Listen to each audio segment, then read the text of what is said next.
Okay, folks, I can see you all taking your seats.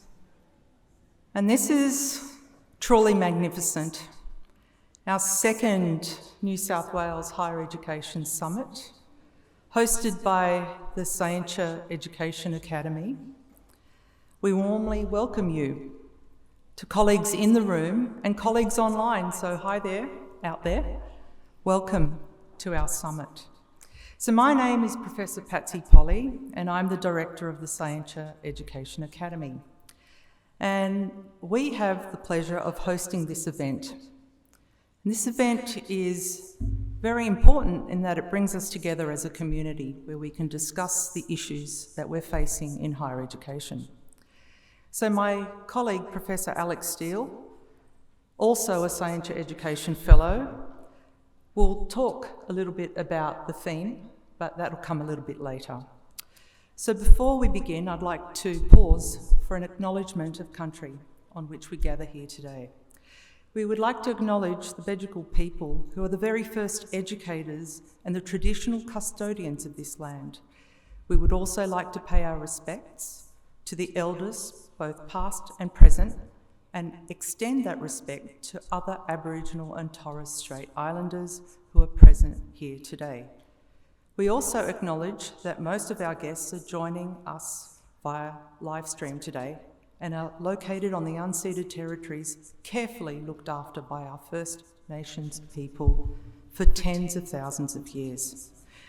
So, this beautiful artwork called Gurruwal is located here on our Kensington campus, and it is spectacular, especially in the evening. And it was created in 2021 by Uncle Greg Sims in collaboration with other First Nations peoples. So, I like a few stats. So let's talk about the stats for today. Okay, being a scientist, I can't help myself. We have approximately 570 registrants for today's event. So this to me is not only awesome, but also shows that we love to meet each other and talk about the world in which we work in higher education. We have 25 universities and another 11 institutions represented here today. I would also like to thank our wonderful speakers and panellists who have generously agreed to offer their time for today's events, and in fact their wisdom. Okay, so a few housekeeping notes. The bathrooms can be found outside the doors to the left of the bar counter. In case of an emergency, do not come to me. Follow the venue staff for their guidance. The event is being live streamed and recorded, and the link will be available to you if you have registered. Now, given that you're here, I would suspect that you've registered, so you will get that link soon enough. So if anyone's got any questions throughout the afternoon, we have a friendly team at the registration desk who are here to help. The event logistics. This is, although a very fancy room, a casual occasion in that we start off with 2 keynote speakers, followed by 30 minutes of networking. Then a panel discussion will follow that, and then more networking where we have drinks and canapes and talk about higher education.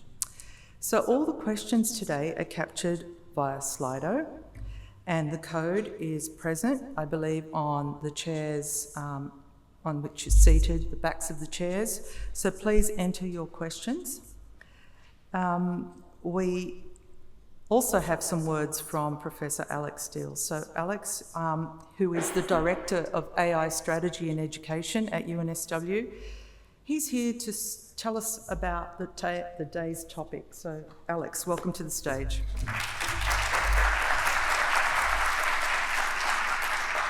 Thanks, Patsy. It's fantastic to see everybody here.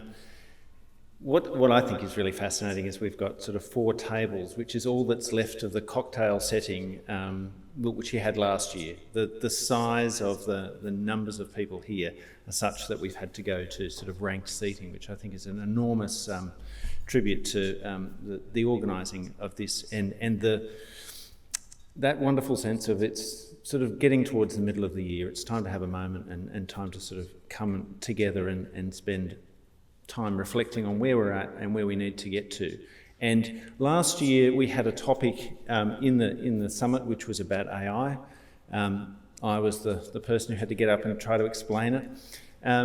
What was really interesting, I think, last year was it was still brand new. We had some people who had really sort of started to play with AI, but lots of people for whom it was still a completely unknown experience. And we were trying to guess what was coming, what would happen next year. And we had a couple of ideas, a couple of examples of things. And in the intervening year, a huge amount has happened, but yet at the same time, almost nothing has happened.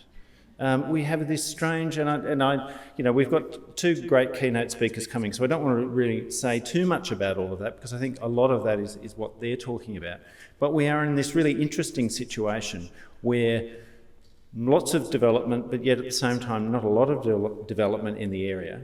And partly it comes down to what is AI? What is it? What is generative AI? What does it do for us? How do we navigate our way through it? And I sort of finished my talk last year with sort of an unscripted remark about the idea that AI is like washing machines. Washing machines created this huge social revolution in terms of freeing up everybody's time, but we still have to do the washing. And then, of course, earlier this year, somebody else on the internet who was much more influential than I was talked about, I want AI to free me up to do the fun things, not free me up to do the washing. So I feel quite proud about that. So what I thought I would do is give you another bad analogy. Last year it was AI is like a washing machine. This year, and I sort of mentioned this in an interview we did with Campus... what are they called? Future Campus, that's right. Future Campus earlier this week, is that AI is not a shovel. And the implication of that is that when you buy a shovel is for digging holes or for moving things from one place to another. It's got a very limited use. It's very easy to train someone how to use a shovel. So we know in terms of what we need to do to use this tool, and we know its limitations. The big problem with generative AI is it's the complete opposite. It's asking us what tool do we want it to be. And so training and understanding what we need to do with AI is much more about professional development for ourselves. So I think what's really important about this afternoon is that what we're really doing is we're all engaging in a really large amount of professional development. We are trying to understand what the parameters of generative AI are, how we can use it in our particular environments, what its limitations are. There's no training manual. There will never be a training manual for generative AI. There'll be some example prompts, but really it's going to be up to us to develop it in our own way for our own circumstances. And that's really quite, in some ways, confronting, because we're used to being able to just offload the training. Somebody just give me a training course, I'll get on with it. This is actually us engaging in our day-to-day lives. It's not really about waiting for the training package. We've just got to get on there and understand how it works. So I think today is a fabulous opportunity to do that, and to hear from some great speakers who've really sort of thought a lot about this and how to approach it. So I'm looking forward to the afternoon. Thank you.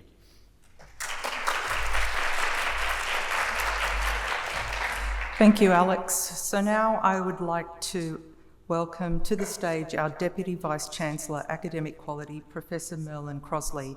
And Merlin was so instrumental in helping us get the inaugural New South Wales Higher Education Summit off the ground last year. It was a great idea. I think you would agree that it must be still a great idea if you're still here. Thank you. Merlin.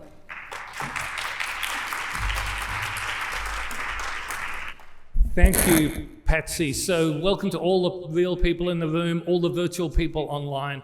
It's fantastic actually to see you all. It's just like a real lecture with a full house and no one in the front row except our very best student. Our very best students in the front row. So, look, welcome everyone to the second New South Wales Higher Education Summit. Universities, we're all about learning. We deal in information. I'm a biologist. Biological information evolved in the form of DNA over 3 billion years ago.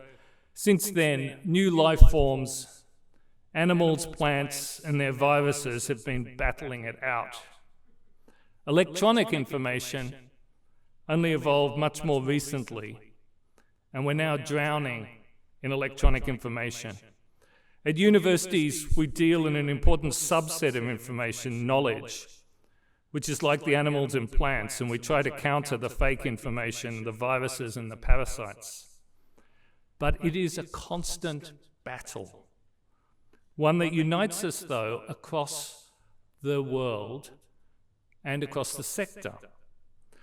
We're living in the age of global information. It is changing our societies and it is changing our universities very rapidly.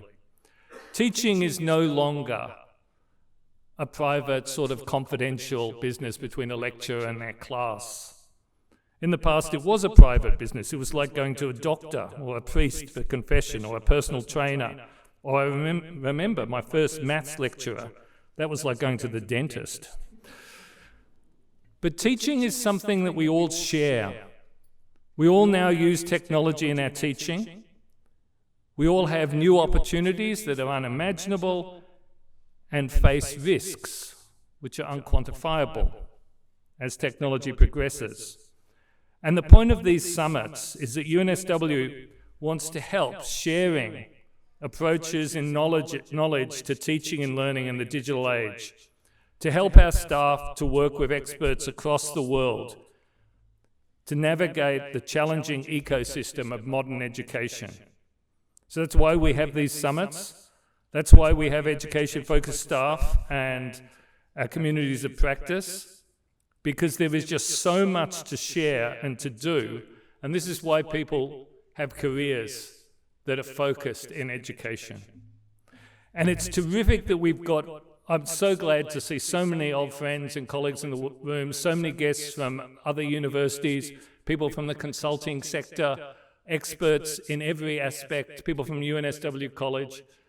It's so wonderful to see you all. It's wonderful to welcome the invited speakers. So I'm chairing the first two. The first is Michael Cowling. Michael Cowling, I'll just say he's a recipient of the Universities Australian Award for Teaching Excellence in Physical Sciences, the AAUT Awards, of AAUT citations for outstanding contributions to student excellence. He's won many Teaching Excellence Awards. He's the president of Ascolite, the vice president of Open Access.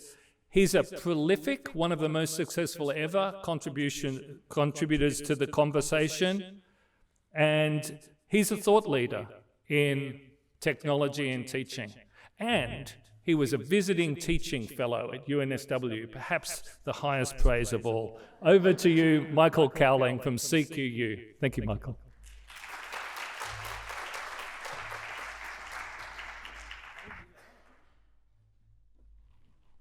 So let's see, hopefully you can hear me. Hello ladies and gentlemen, thank you so much for having me here in Sydney. I'm really excited to be here, really excited to be one of just a few keynote speakers between you and some really tasty canapes. And there are some cupcakes there as well, you should definitely have a look at those. There you go, Patsy. Oh, it doesn't work, boys.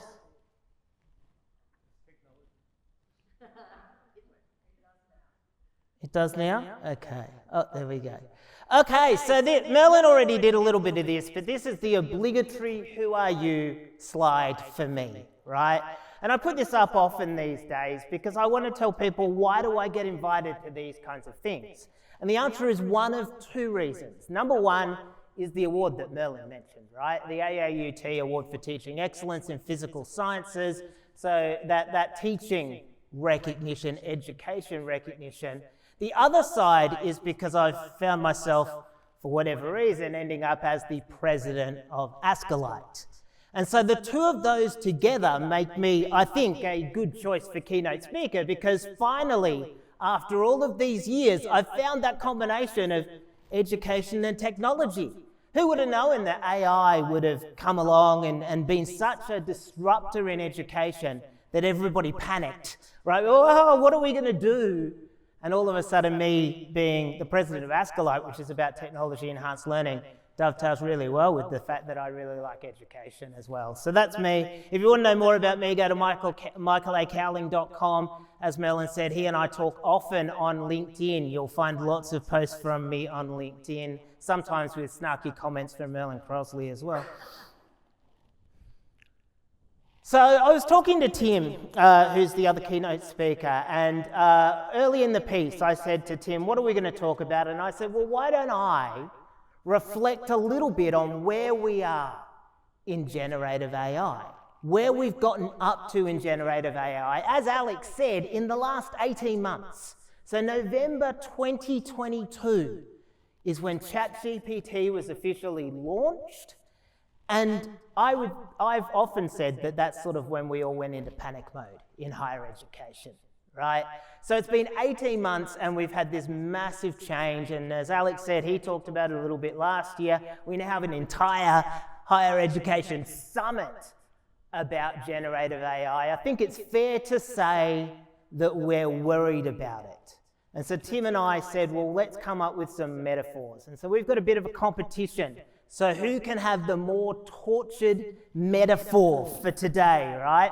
I'm going to talk to you about being at war with generative AI. And Tim, well, not to spoil too much, but he's got a metaphor involving babies and bathwater, right? So tell me at the end who you thought used the metaphors better, or indeed who used the metaphors worse, right? And the panelists, if you guys want to get into that after canapes, you can do that as well. But the metaphor that I wanted to use was we are at war with AI, right? And it's definitely what it feels like. And I actually stole this image off the internet.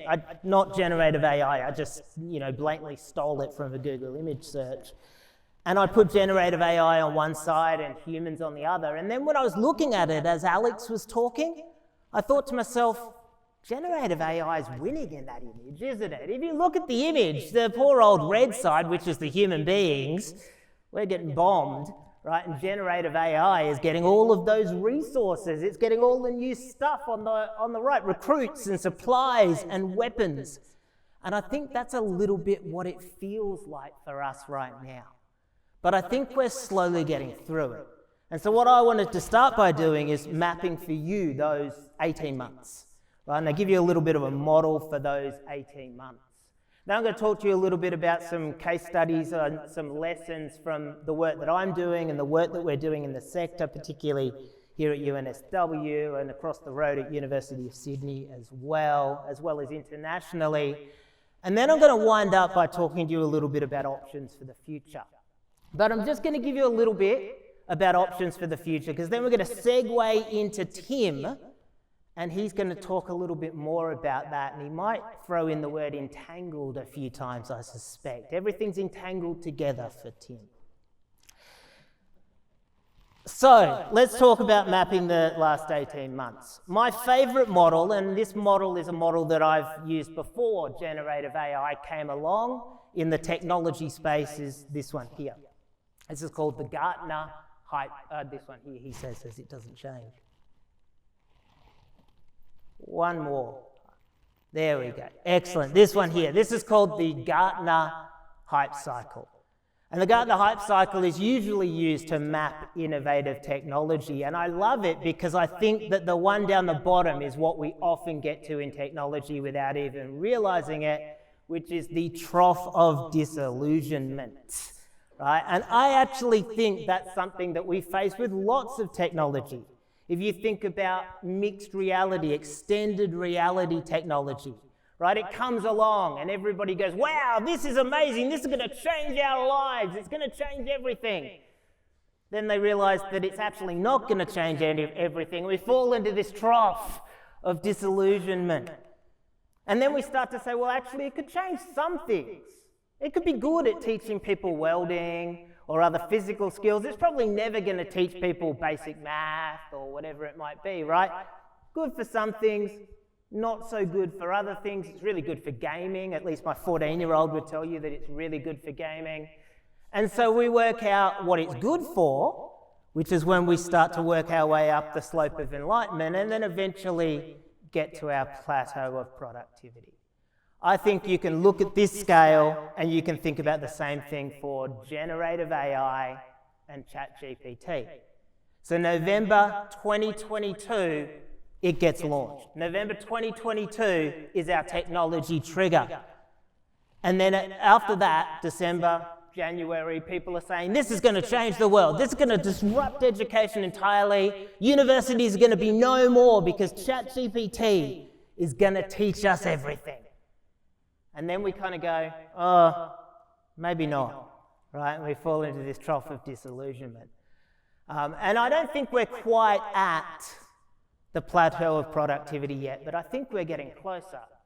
And so if I switch over here, you'll see I've made a rough guess. This is Michael's guess. This is not based on any literature at all, of where I think we are in the Gartner hype cycle for generative AI.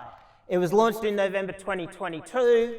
Then we had the peak of inflated expectations. I've guessed that that's around about 2023, January to December 2023. This is going to entirely change the world. This is going to disrupt higher education entirely. Everybody's going to lose their jobs to artificial intelligence.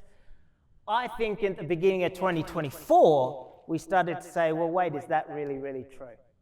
And I think one of the things that really caught us there is we realized that this thing, I'm going to use the polite term, hallucinates a lot, right? Makes things up, says things that are not necessarily true. And so you can't buy everything that generative AI says. And so it's actually only useful for specific jobs. And we need to be very cautious of what it says to us and evaluate that output. And so I think that right now, we're probably in the trough of disillusionment, right? We're at that point where we're like, well, hey, this is not actually doing everything that we want it to do. But that's okay, because you know what comes after the trough of disillusionment is, I've forgotten this, that goes onto the plateau, doesn't it? The slope of enlightenment and then the plateau of productivity. And so my prediction, this is Michael crystal ball gazing, is that over the next 6 to 12 months, we will start to work out what this tool is really, really good at, and also what it's not so good at, and position it accordingly, right? So it's really good at writing marketing copy. It's really good at writing student reference letters, not that I said that, right? It's less good maybe at writing something that is very factual, that you need to make sure that it's all 100% correct. Or maybe it's good at giving you a beginning for that, but then you're going to have to check what it actually says. So that model was my first one I wanted to show you, just to give you an idea of how you might think about this model. And as a technologist, I can tell you that this has happened lots of times before. It's happened with mixed reality, it's happened with Internet of Things, it's happened with previous versions of artificial intelligence, and I could go on and on. If you Google the Gartner hype cycle, they do it for lots of different technologies. And Tim wanted me to tell you which parts of that there was a panic for. And so I said, yeah, okay, I can do that, Tim. I suspect he'll bring that up a little bit later, right? The panic happens during the peak of inflated expectations and the trough of disillusionment. Because those are the places where we think it's going to do everything and we worry about what that means for us in terms of jobs and things like that, education. And then the trough of disillusionment, well, this thing's just a pile of whatever, it's not going to do anything, right? So they're the places that we panic. But once we get past those, fingers crossed, then we end up in a situation where things start to settle. You're going to all laugh at me next year if that's not the case. So let's talk a little bit about some of the issues that we've had, some of those panic moments. And there's lots of them, and I've only got 20 minutes, so I'm not going to have a chance to talk to you about all of them, but hopefully these are the kinds of things you might talk to people about over canapes, right? You might talk about managing information or misinformation, the hallucinations that it has. You might talk about what it means for academic integrity. And maybe that's part of what Texa wants us to talk about in their request for information, right? You know, students are going to use this tool to generate things. What does that mean for plagiarism and academic integrity? What does it mean, if you want to get a bit more philosophical, what does it mean for assessment strategies? We can't write assignments where we ask students to give us a 1,500-word essay now because they'll just generate it using generative AI. Some of it might be wrong, but they'll probably generate it using generative AI. And what does it mean for learning as a whole? Right, evaluative skills, critical thinking, problem solving, all of those kinds of things. In other words, do we run the risk of producing graduates that don't actually have the knowledge and skills that we're promising that they actually have?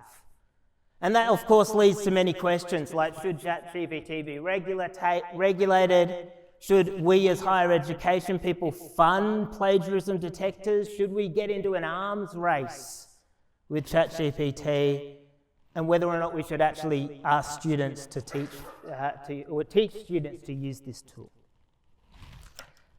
And I can't go very far here without mentioning this document here, which people sort of are starting to consider as a bit of a Bible, which is Assessment in the Age of AI, out of Texas, written by Jason Lodge and his co-authors. Jason is actually here. I was going to point him out, but I can't see him. Oh, there he is. He's waving his hand. He's the man. He's the man that wrote that document for Texas. Great guide for assessment in the age of AI. That was very brave of you to wave at me, Jason. But I think ultimately, and Tim might talk to you about this a little bit more, I think it comes down to one or two things. We either decide to embrace this tool or we decide to try and eliminate it from our practice. And I think over the last 18 months, one of the things that we've worked out is that it's going to be pretty difficult to eliminate this tool altogether. And you can talk about that over canapes. Can you come up with academic integrity strategies that stop students from using this tool entirely? I think it's going to be challenging, and so the alternative is to embrace it in some way. Or Tim might talk to you a little bit about that little spot in the middle there, and not embracing, not eliminating, but somewhere in between. But I want to give you a couple of things that you can think about in terms of your own AI implementation. So as you're starting to think about Gen AI in your institution, what are some things that you might use? This model here is becoming really, really popular for AI and assessment. It's by Leon Furs and Mike Perkins. Mike Perkins was the first author on this one here. It's called the AI assessment scale. All the way from the bottom or the top, depending on which way you look at it, no AI, all the way up to full AI and various things in between. And the idea of this scale is to set the expectations for your students, right? So you say to them, this is what we expect you to do in the unit or the course that we're delivering to you, and that they have said to us that that's something they really want from us, is that assurance of what they're supposed to do. They're also developing a model like this at UNSW, if you're a UNSW staff member, and Alex said that he's open to you coming and asking him about it. It's called ECOS, right? Yeah, there you go. Now I've dobbed you in as well, Alex, which apparently is launching next week. Yeah, no pressure. Another model from across the road, Danny's put his head down now, is this model here from the University of Sydney, which I really like. And other institutions have this. I don't think it's necessarily a USyd exclusive. Other institutions have come up with this idea as well of two lanes, right? A lane that is focused on actually trying to eliminate in some way the AI, right? So we supervise the students, we design assessment for learning, probably with little AI, or a second lane that actually embraces the AI, teaching and engaging responsibly with AI. Now, I'd probably muck that up entirely, but that's okay, because Danny's going to be up here after the break for the panel discussion, and you can ask him a difficult question about their two-lane model as well. But I really like this idea of one or the other, and getting our academics to position their work in one of those two lanes, and helping our students understand when they study a unit, what lane that unit is actually in. So let's talk a little bit more about some other stuff. This is some more specific stuff, right? So once we start talking about the Perkins scale, and once we start talking about the work that Danny's doing at the University of Sydney, we start to realize that everybody's different and the models are different depending on what discipline we're actually talking about. And so here's a couple of quick lessons from my work and work of others, just to give you an idea of what people are doing. The first one I want to show you is this model here. This is from my PhD student, Josiah. It talks a little bit about the tasks that AI can do versus the tasks that teachers can do. And I am entirely putting this up because it's my student and I'm proud of him. But basically, I think the idea is still interesting, which is that more social tasks still are better done by human beings, and more routine tasks are still better done by machines. No matter how good and how conversational ChatGPT gets, it doesn't replace a human being for all of those pastoral tasks that we do as academics when we're teaching our students. And so the AI teacher spectrum just allows for that. This one here is a set of videos that you might want to go and watch from a symposium that we did last year, Danny? Yeah, around about the middle of last year, which was the AI in Higher Education Symposium. What I think is really interesting about this set of videos is that they're specific to a discipline, but they're all about assessment and feedback, and they're all about training students to use these tools. And so even though they're different for paramedics or, nursing or whatever they're based on, they do often focus on those things. So you can go and look for two reasons. Number one is to see a specific example of your discipline area or close to your discipline area or what they're doing. Or you can go and watch some of the more generic videos, general videos about, well, how do we coach students about what they're allowed to and not allowed to do with these tools. And then this one here is the report that we wrote out of one of our roundtables as well. There's a link there to the preprint, but if you Google that name, Responding to Generative AI in Australian Higher Education, then you'll find that preprint. This was in the early days. This was right at the beginning, I think, of last year, so it had only been out for less than 6 months. So this was very exploratory. But if you read that report, what I want you to realize is that so much of it is from the student perspective, where they predominantly said, we just want you to tell us what we're allowed to do and not allowed to do with this tool. Just let us know how this tool actually works and what you're okay with us doing. They were trying to be good student citizens in that way. And so if you read that report, you'll see that theme, one of the themes going through it is that from our students. And then last but not least is these ones here. Last year when I was a visiting teaching fellow, as Merlin mentioned, I worked with a team here at UNSW. We got a small grant and we started to produce some of these postcards. And they're not quite out yet, but eventually they will be available on the PVC Student Experience website, I think, or PVC AI, I'm not sure where they're going to go. And they actually detail specific case studies. And so the idea of this is that if you're in this area, and in this case, this is in psychology, right? Here's some ideas, some specific ideas about psychology that you might want to implement, together with the pros and cons and supporting documentation as well. And there's Jenny on that slide, and this is a draft of the slide, but Jenny totally told me I was allowed to put that one up. So, okay, last thing I want to talk about, because I've only got 10 seconds left anyway, is options for the future. Where do we go from here? Well, Alex Steele is the master of metaphors, right? He threw a new one at me, shovels. I didn't have shovels on the slides, Alex, right? He threw shoring up walls, defending castles at me, and of course the metaphor that I've given you for this whole talk is winning the war against generative AI, right? I think ultimately, to throw another metaphor at you, the horse is bolted here. Generative AI is out there in the world. I think we're currently in the trough of disillusionment, but I think eventually, or very soon, we're going to work out what this tool can actually be used for. And I think at that point, we can start to think about settling in between the embracing and the eliminating, start to think about specific practice with some of those examples that I've given you. And then, of course, the other thing I haven't mentioned at all is availability and equity as well, and maybe Tim will touch on that a little bit.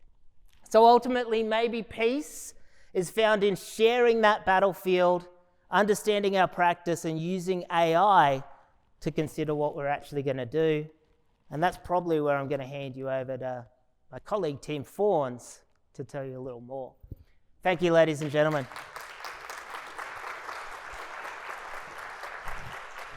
Thanks, Melon.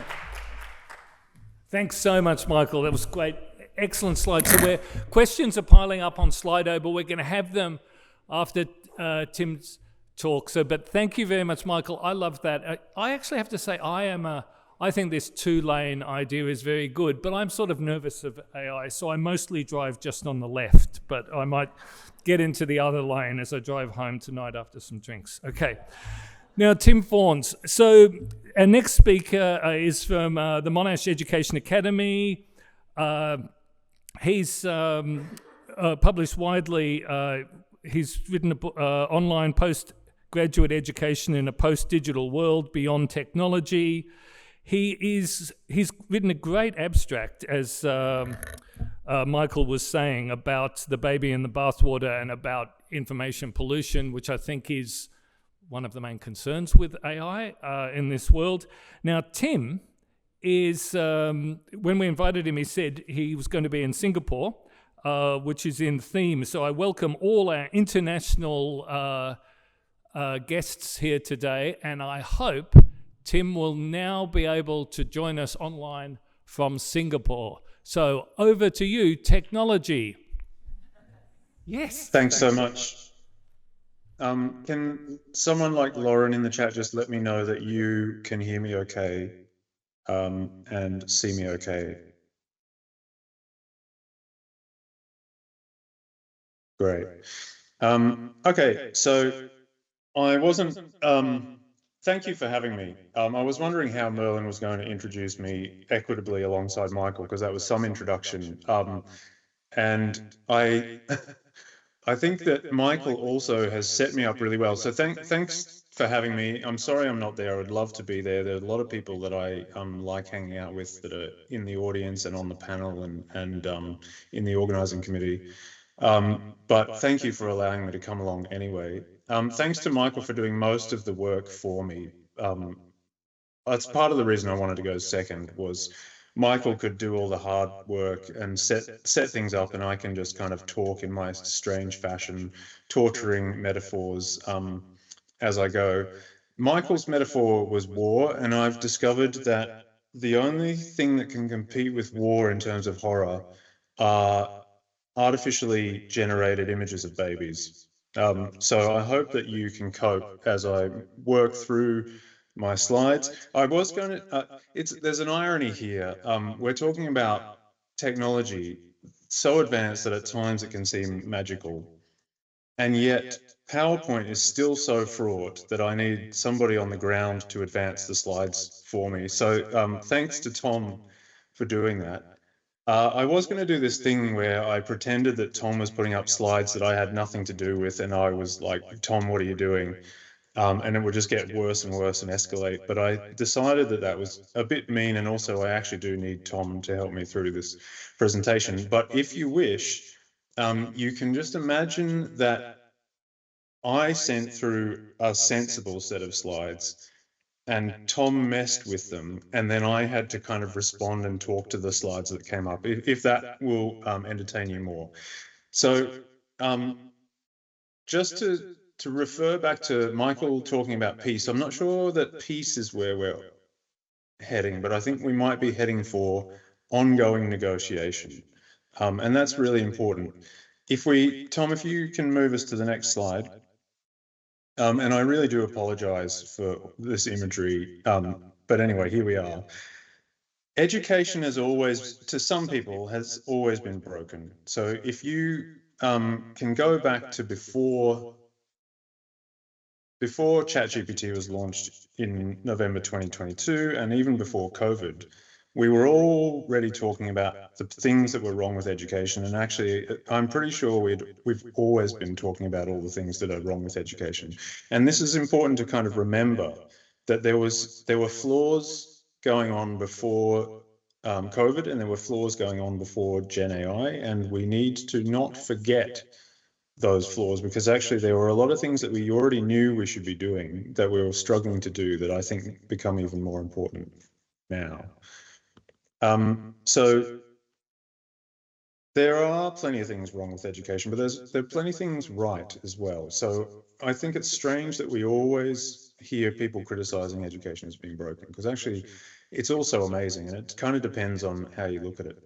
But if you think of this baby as higher education, then it's not necessarily that higher education has this big problem. Part of it is the conditions in which higher education happens. So the bathwater is policies and systems and workloads and financial pressures towards massification, politics, over-assessment, the tensions between this kind of assessment of learning and trust relations, plagiarism and AI detection and trying to trust students, massification and student voice, the moves towards inclusion that are also up against massification, over assessment, normalization, different epistemologies and that sort of thing. So what I'm trying to say with this image is that the bathwater in which higher education has been steeping has been getting dirty over time anyway. Next slide, please, Tom. So then in November 2022, ChatGPT was dropped in this bathwater like a bath bomb, a rainbow-colored bath bomb that in some ways masks a lot of the issues that people were concerned about before, because it's so distracting and we've focused so much on it. And in some ways amplifies some of the concerns, for example, around equity, for example, around academic integrity, and also promises various kinds of solutions, but not necessarily in a way that's easily realized, not necessarily in a way that we actually know how to do. Next slide, please, Tom. We're getting close to the end of the baby slides now. I can't see anybody's reaction, so I don't know if you're all horrified or amused at what. But this slide is trying to help us consider, what do we do now? Okay, this bathwater's been getting messy now. It's got rainbow-colored generative AI all through it. We can't really see what's going on. And our options might be to radically overturn the bath, tip all the bath water out and the baby, and kind of start again. Or we might do what this person is doing and take a little sponge and just scrub around the edges and go, okay, we'll fix this by just adding in a little bit of programmatic assessment here and maybe a little bit of detection here, and we'll do some authentic assessment over here, and we'll kind of just scrub around the edges, but we'll keep things broadly the same. So what do we do? Next slide, please, Tom.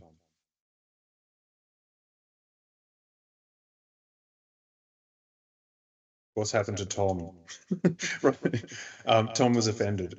So Michael's already done this, but I'm going to take the luxury of just doing another whirlwind through a slightly different view that I get to cherry pick, because Michael did the hard work of doing it properly.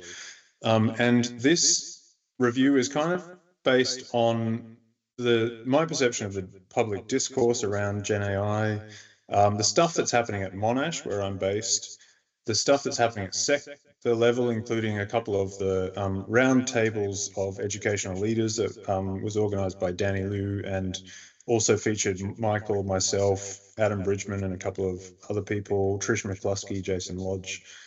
Please forgive me if I've forgotten anybody that was involved in those. And also some research into student voice that I'm doing, along with Kelly Matthews, who's on the panel later, and a lot of other colleagues, so a big team.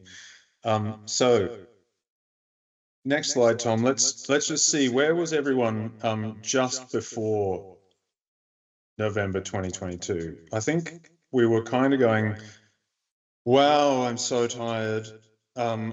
really glad that we're not locking down anymore. How are we going to kind of create some sort of sense of stability? Next slide, please, Tom. Then November 22 happens and ChatGPT is released, and there is a mix of hype and furore. I need to stop putting the word furore in presentations because I don't know if I pronounce it correctly. And it is, according to some, the end of education, and according to some, the beginning of education. So it's the end because essays don't work anymore, maybe exams don't work, quizzes don't work. We don't know who's doing what. We don't know who's responsible for the work that's being assessed. We don't know how to teach students in this kind of situation. It's also the beginning of education because now we have amazing new tools and we can do incredible things and have teacher bots and customized, personalized support. And what's interesting to me is that these two positions are kind of the same. Like, people are coming at them from very different places. But in the end, what it means is that we have to start again. We have to overturn the bath because education doesn't work anymore, or we now have an opportunity to do education properly. You'll see that I never take these extreme positions. So when Michael says, will we eliminate or embrace, it's always some sort of weird thing in the middle. And for me, it's not the end or the beginning, it's somewhere in the middle. And that, to me, is an important aspect because there's always change and there's always continuity, and sometimes the change is massive and sometimes the continuity becomes harder to see, but it's always this mix of change and continuity, no matter what period you're in and no matter what technologies are going on. Next slide, please, Tom. So going back to early days, there was this kind of recalibration of how afraid should we be or how worried should we be? What do we do? And then be like, don't worry, ChatGPT can't do X, so it can't reference properly, or it can't get things factually accurately, or it can't do maths, or it can't count the number of R's in the word strawberry. So, there's always ways around it. And then the next week, people will be like, oh, now it can do that. Okay, so how do we plan for something that keeps changing so we don't really know what the parameters are? I think it still can't count the number of R's in the word strawberry, which is weird. But it seems to be this dynamic thing that we have, a moving target that we're trying to lasso. Sorry, there's so many metaphors going on now. Next slide, please. So this is something I stuck up on LinkedIn ages ago in response to some educators saying, what I do is I upload my students' work into ChatGPT and I ask if it wrote their assignment, and often it says that it did, and then I punish them. So the reason I wanted to put this slide up is because it sort of signifies a couple of things. One is that there's a lot of work to be done in trying to understand still how generative AI works for a broad section of educators. It also talks about the focus on cheating and academic integrity that has really overtaken the conversation, as Michael said. So just to be clear, ChatGPT won't know if it wrote your student's assignment. It doesn't know that it didn't or did write your student's assignment. It doesn't care. That's not how it works. Also, your students probably haven't given you consent to upload their work, so please don't do that. But the reason for putting this slide in there is not to make you feel bad, but just to signal this space of uncertainty that we all need to work through, and that it's probably not possible to know everything you need to know in order to function as an educator, and therefore we might need to collaborate going forward. Next slide, please, Tom. So people came up with a lot of different solutions over the time. Let's go back to pen and paper exams, which is weird because hadn't we been spending a lot of energy trying to move away from those for various reasons? So there's still probably a place for exams. I don't want to take anything off the table, but they are focused very narrowly on a certain type of knowledge. They are discriminatory in various ways. And they don't really speak to an education system that is expanding in the kind of complex direction that we often seem to need in dealing with societal challenges. There was a lot of conversation about AI detection and how that would help us make sure that students didn't use AI when we didn't want them to. To me, that is a dead conversation. AI detection doesn't work. It's not just that the stats are bad with false positives and false negatives that are too high for the scale of students that we're working with. But actually, it's simply the wrong direction to take, in the sense that as people become more sophisticated and as AI is more seamlessly integrated into other platforms, it will become more and more redundant as a possibility, and it won't even really make sense, because sometimes you can't actually avoid using AI if you use the common tools that people are using at the moment. Oral exams were a big solution. Let's do them.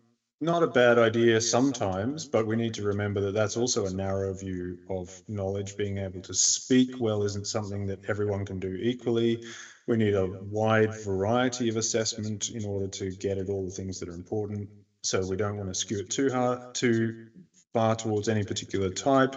And also, it's very onerous and costly. So it's not going to solve the problem. Acknowledgement of AI, how did students use it? Also not going to solve the problem, because I think we'll get a lot of vague statements. After a while, it will become really challenging to actually articulate how you've used AI because of the way that it's seamlessly embedded, etc. And do we mark acknowledgements of AI, or do they just sit there as a kind of tick, like this is my own work kind of equivalent? AI literacy is important, but is anyone ever actually AI literate? Does it change all the time? What does it comprise of? Do we have the resources to make sure that all educators and all students become literate, or do we need to collaborate again so that the knowledge can be distributed? Programmatic assessment is also a good thing, but it really depends on how well we do it. That the same thing is true for authentic assessment, which I seem to have skipped. Basically, how is it being done? Is it really authentic? Authenticity exists on a continuum? What was the purpose of authenticity? Are things still being scaffolded? Programmatic assessment, how well are we doing it? Do we actually know how to do this effectively? Are we convinced by our own approaches? We could go to trusting students, which I'm a big fan of. However, you can't give unconditional or blind trust. You actually need to see whether students are learning things. And the same for, well, let's just do a free for all. It's too hard, so let's just not worry about it and focus just on teaching cool stuff and learning stuff. Again, we do need to have some accountability. We need to be able to support students who are struggling and all that sort of thing. Next slide, please, Tim. So one of the really important questions of education is, what were we doing again? We can get so distracted. We need to return to the purpose and our values in terms of what do we want to achieve in education. Next slide, please, Tom. So I think it's somewhere between embrace and eliminate. We don't want to be the really enthusiastic hugger, and we don't want to be the Dalek. Maybe we want to be like the kid who's cautiously hugging the aunt that they don't really know at a dinner party. Next slide, please, Tim. So a few quick case examples to go through. There at Monash, there are an awful lot of these generate and critique assessments being set in response to Gen AI. And they would involve people creating something with Gen AI and then critiquing it. And that was a kind of good way of encouraging engagement. And you could build a evaluative judgment that way. But again, do we want all assignments to be like this? Will we skew the purpose of assessments by going too far down that road? Will the novelty value of these kinds of assessments wear off? And how sure are we that those assessments can not be done by any of the Gen AI that's available? Next slide, please, Tim. So I'm just posing some questions here in order to make a point, which I'll get to in a couple of minutes. So one of the other things is approaches to feedback using Gen AI. Can we use Gen AI to create better feedback, faster feedback, more accurate feedback, either by itself or through supporting educators? I think there are some assumptions under here. One is that feedback should be in the form of comments or critique by educators in response to student work rather than a kind of dialogic process. The constraints of AI are important. So, for example, what can we actually upload to AI? What are the ethical considerations? And do our assessment regimes really work the way we want to, or should we have a think about where's the best place for feedback to happen and how? Next slide, please, Tom. We also have these kind of conversational agents where you can talk to Gen AI chatbot and get feedback on what your conversation or your thoughts, and they can be responsive. They're widely available, as in you can log into them whenever you want. They're not necessarily equitable depending on the licensing. They're non-judgmental, so you can try whatever you want, and nobody will know other than your chatbot, who hopefully isn't telling anybody. But we need to think about these too. Are they normative? We know that the data sets are biased, and so the conversation that you will have with these chatbots is going to skew the conversation in a particular way. And we don't know what they're saying, if what they're saying is accurate, so there needs to be some sort of accountability there. Next slide, please, Tom. So what I want to propose is, rather than solving problems, we want to hold them open. I think maybe there are not solutions to all of these educational problems, and maybe we're looking at education wrong, thinking that it should be this smooth, seamless journey from point A to point B. Maybe it's actually the dialogue that we can have around all these complex problems that could be the most valuable aspect of education, if we're willing to be vulnerable in relation to students, our colleagues, other stakeholders. Perhaps we can just I don't mean just keep talking, but perhaps we can, instead of pretending that there's a way to just keep going with education, and instead of pretending that we need to restart education, we can create space for critical conversations within our units, within our courses, in the wider sector, that doesn't try to close down conversation by solving problems, but tries to hold it open and see what are the amazing things that we could learn along the way. Thanks.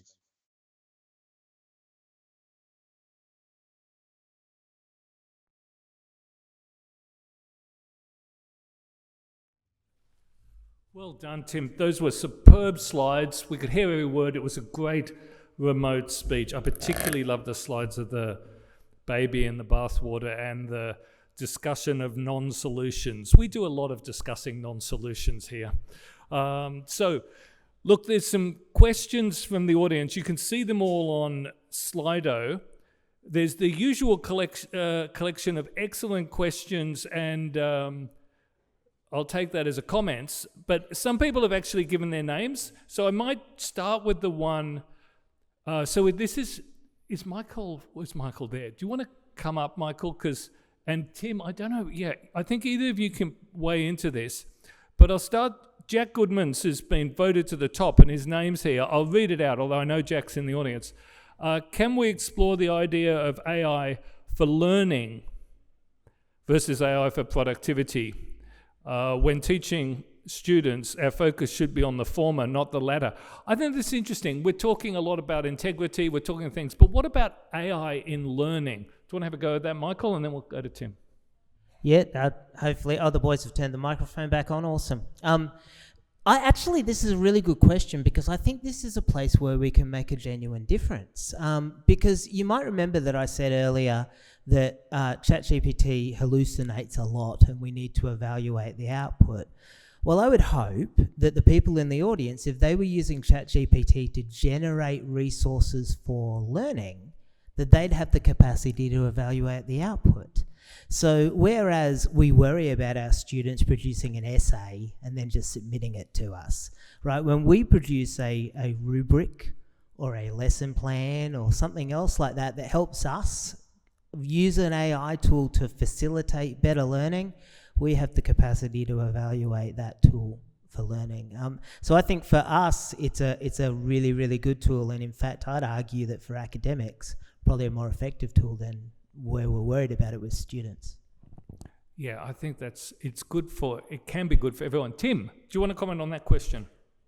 Yeah, thanks. A great question. I'm going to draw on the study of students' perspectives on AI that we're doing at the moment. So some of the students in our study, we conducted interviews across Monash, Deakin, University of Queensland, and University of Technology, Sydney. And some students are using AI to summarize complicated text to make them easier to comprehend. Some students, especially those for whom English is not first language, are using it to make the language more accessible or to help them articulate things. Some are using it to create a starting point from which to think. And so I think that students have a sense of what it means to learn often, and they often do want to learn. I would like to think the majority of students are at university to try and learn something. But what we're finding in our data is that it's the pressures that get in the way. So when there's an assessment due, that's when they turn to Gen AI to kind of do some of that work for them, because they need to be productive in order to meet those deadlines. Students are working more than they used to in order to earn money. They've got a lot of pressures that are increasing all the time. The world is a bit of a difficult place. So it's really those time and cost and emotional and workload pressures that I think steer a lot of these practices away from a learning orientation. And that's maybe where we can think to make some change. Yeah. So thanks, Tim. So there's a question from someone who's also given their name. Their surname's C. Their first name's Lou C. I think this is a good question that follows a little bit. And it's an aspect that I think is important. To what extent are we considering the emotional, it's just gone from my computer, here we go, the emotional impact of Gen AI on students, both secondary and undergraduates, particularly navigating inconsistent guidelines, rules? I mean, it's a rapidly changing field. Students want to do the right thing. It's a great stress for them if we don't manage to give them clarity. I think we're all trying, but I think it's quite hard. So Tim, perhaps you first on that one. What's your comment about, the emotional impact that we're having on students with, all our rules, regulations, use it a bit, never use it, all that? It seems to me to be profound. So I agree that we are trying, but we're not managing so far. According to what we're finding from talking to students, there's so much confusion about what's allowed. And even when there is a kind of apparently clear position, I am or am not allowed to use Gen AI, their activities don't necessarily align with that. And I don't think it's an intentional, or it's not always an intentional attempt to do something other than what the policy says. It's just that they talk to other students, there's a public discourse, there's so much noise. And also, I don't know how clear staff are really, because you can say don't use Gen AI in your assessment, but of course, there are grey areas within that. Does that mean within the submitted work, or does that mean leading up to the work? And I think one of the issues is sometimes we try to steer students away from using Gen AI, but we have no way of actually being clear whether they did or not, and that muddies the water. So all of this is really stressful, I think, for students, because they're not sure what they should do. They're not sure what others are doing. They feel sometimes to be in competition with other students. So I think it's a very emotional fraught, and that is also an area that we need to be very careful about, without trying to introduce a blanket one-size-fits-all approach for everybody, because I think that is not appropriate either. Yeah, so it is complex. Michael, what do you think? How have you found the impact emotionally on students? Look, I think they are worried about it. I think they are emotional. It's a bit like when mum and dad are unsure of things, right? These students are watching us and we're in panic mode, and I said we're in panic mode, and Tim said we're in panic mode, and the students can see that we're in panic mode, that we don't know the answers to these questions. And so they're like, well, how would we know if you don't know? I think we can get past it. I think Tim's given us some good advice about continuing the constructive conversation, continuing to collaborate and talk to each other, because in doing that, and maybe as Tim said, and occasionally coming back around and reminding ourselves about the purpose of what we're talking about and coming up with some ideas. It doesn't have to be one size fits all, but I think as we continue to talk, we'll settle an idea and that'll settle the students. But yeah, I think they're very confused and very worried about it. I think the emotion is something we should be conscious of. Yeah, I think it's a good point. I'm not really in panic mode. I'm just privately, quietly muddled. Okay, so the Gartner cycle. So I'll go back to you, Michael. It sort of says, how does it fit with the constant AI tech changes? And I would also say the Gartner cycle is interesting. It's used a lot, but I remember when email arrived, and I was never that excited. I was never that disappointed, and my productivity never really recovered from the introduction of email. So, are there some technologies which actually the Gartner style doesn't really apply to? It's they're productivity sapping technologies. I think there's an email in that too, Gartner, Merlin, Yes, about I'll how get in touch email with them. doesn't fit their hype cycle model. You're right. I think email is just a line, right? Look, I think so too. I think not all technologies necessarily suit that cycle. But to answer the question that they asked about how does it affect changing technologies, that is going to be something that's interesting. So far, what Gartner has done with their hype cycle is they tend to break technology into much smaller components than we do. So whilst we'll talk about extended reality, in my discipline I talk about extended reality, they have mixed reality and augmented reality and virtual reality, and they're all at different points on the cycle. So I suppose if generative AI has a similar thing where they can say this is where ChatGPT 3.5 is, this is where ChatGPT 4 is on the cycle, then I can see it. But I could also see generative AI totally breaking that cycle entirely, and let's let Gartner get back to us and see whether or not it works. Yeah, I wasn't excited over the shovel invention either. Now, Tim, do you have a comment on the Gartner cycle? Well, briefly, I never believe too much in models. Like, they're like metaphors. If you believe in them too much, then you create problems for yourself. They're useful for thinking. But let's not buy too much into the fact that the cycle is exactly like that, plays out exactly. It's useful to think about the trough of disillusionment and the slope of enlightenment. But it's just a model, and Yeah. I think that's a good comment. I think, was it the quote from Box? All models are flawed, but some are useful. They're all flawed, though. Okay, I'll just have one last question because I've got 1 second left, so there's plenty of time. I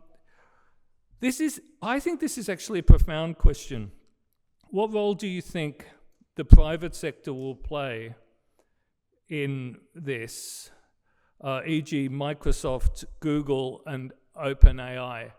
I think that's both exciting and a slightly concerning question. So, Tim, we'll go to you first. What about these platforms and monopolies?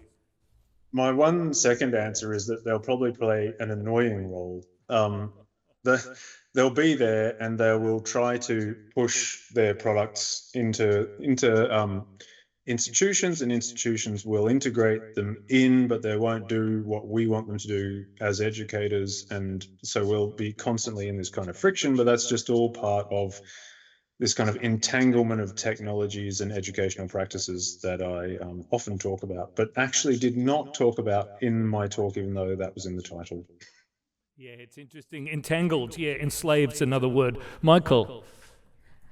He didn't get to entangled in his slides. But look, I think I agree with Tim. I think the relationship that we have with industry partners as higher education is always a little bit rickety. They introduce new technologies and we're often slow to adopt those technologies, and they're pushing forward and we're always trying to race to catch up with what's happening. And maybe that'll happen with generative AI as well. We were talking about this over lunch actually, and we were saying that this is probably one of the first technologies that, and I attribute this to Sarah predominantly, that we launched, that was launched sort of fully formed out into the world. Previous technologies have sort of slowly but surely built over time, but this ChatGPT just kind of got thrown at us in November 2022 and we had to adapt. And so I think if that continues to happen, if that's the way that they're going to introduce technologies in the future, there's a lot of catching up that we need to do in higher education, maybe more than we had to in the past. That's a bit of a dystopian answer, isn't it, Merlin? It's a perfect answer for our session. So, look, I just want to thank Tim and Michael, and I want to just announce what's coming up. We've got the refreshments coming up. Then we've got Kelly Matthews, Danny Liu, Jan McLean, Alex Steele, and our own Alex Steele and our own Sarah Madison. And I just want to say how terrific it is to have this group of people here, and Jason Lodge and Tim online. A while ago, I didn't know. I knew a lot of names in researchers in the sector and top people who are celebrated, but this community of people who are on, they're in the conversation, they're on podcasts, they're publishing guides with TEXA, working with TEXA, and this community, as Tim said, this problem is on hold, and what I want to do is make sure this community is strong and reinforces each other, and having all these wonderful people, all of you here today. And I just encourage you, if I didn't get to your question, make sure Michael answers it before he leaves. Okay, thank you everyone. Drinks now. Welcome back to our folks that are joining us online as well. So we have our panel members already mic'd up. They're ready to go.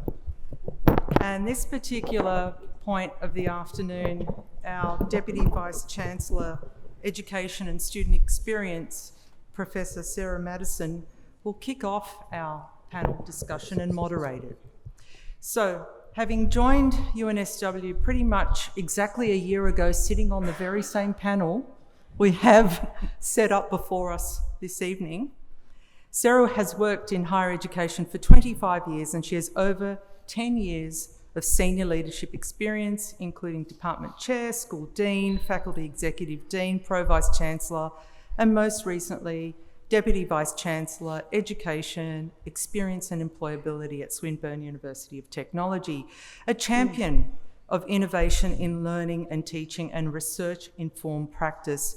Sarah has led her team to win a prestigious Australian Government Office of Learning and Teaching citation and Open Universities Australia Nova Award for Innovation in Online Learning to build student agency and digital communities.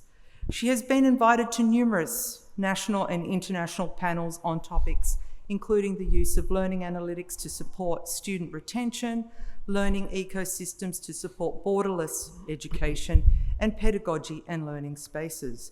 So without further delay, I'd like to invite Sarah to take the lead in the panel moderation. Over to you, Sarah. Thank you. Thanks very much, Patsy. Thanks, everybody. It was really great to hear the perspectives of Michael on our war with AI. And Tim didn't really get us entangled, but we did get into the bathtub. We did have a metaphor of, an entanglement of metaphors. And I think we will all sleep beautifully tonight with a rainbow bath bomb, baby higher ed.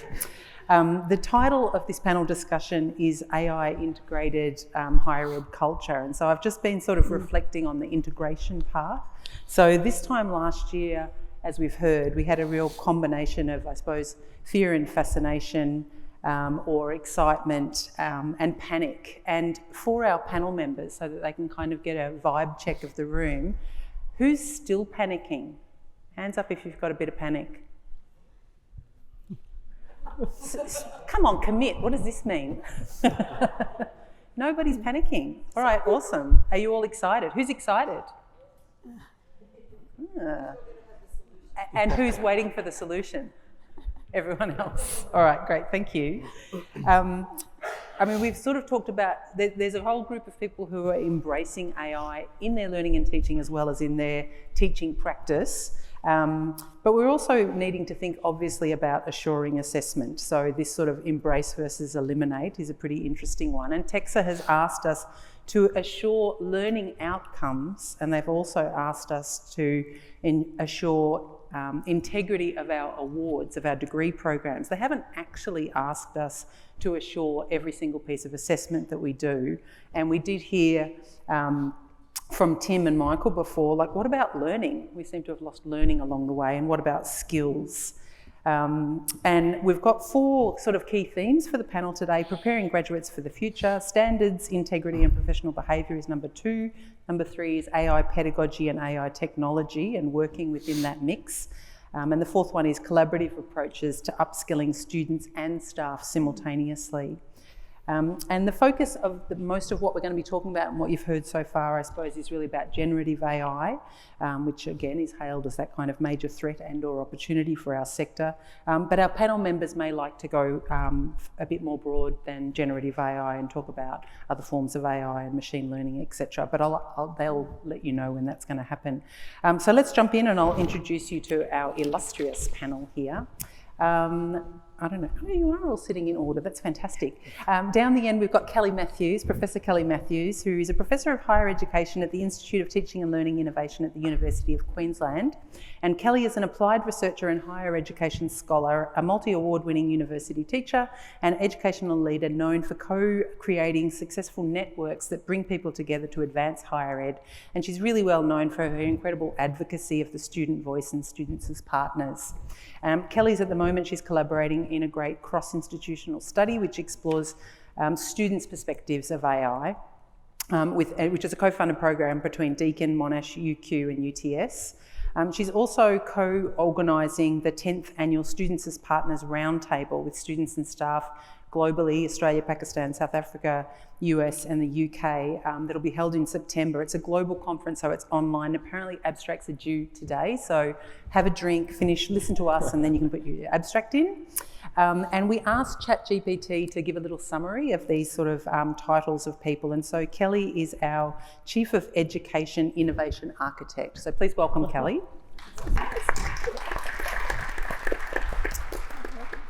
We've also got Professor Danny Liu, who is a Professor of Educational Innovation in the DVC Education Portfolio at the University of Sydney.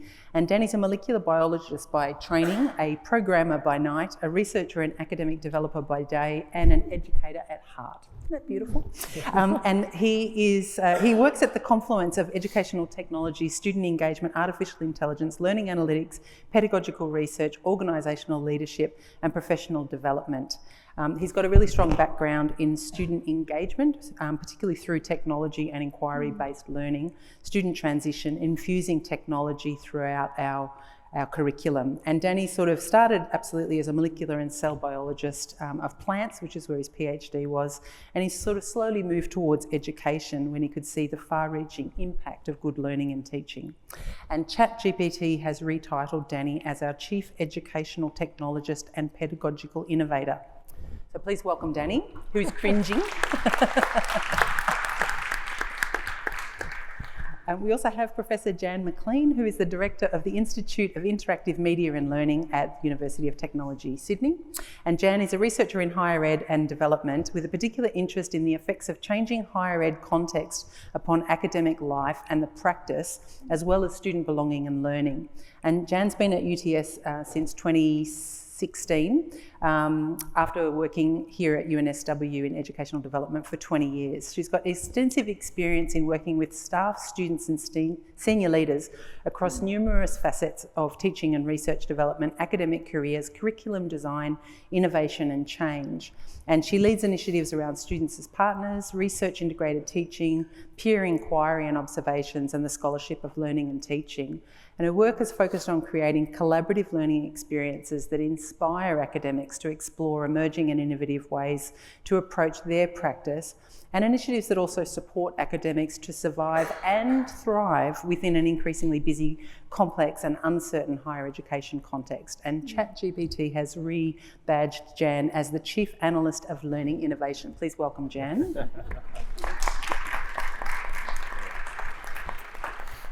And finally, we have Professor Alex Steele, who you've heard from before. He's our shovel guy. Sorry, Alex, that was a bit rude.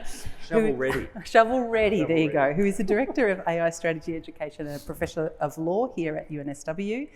He's an internationally recognised legal academic with research interests in both criminal law and legal education.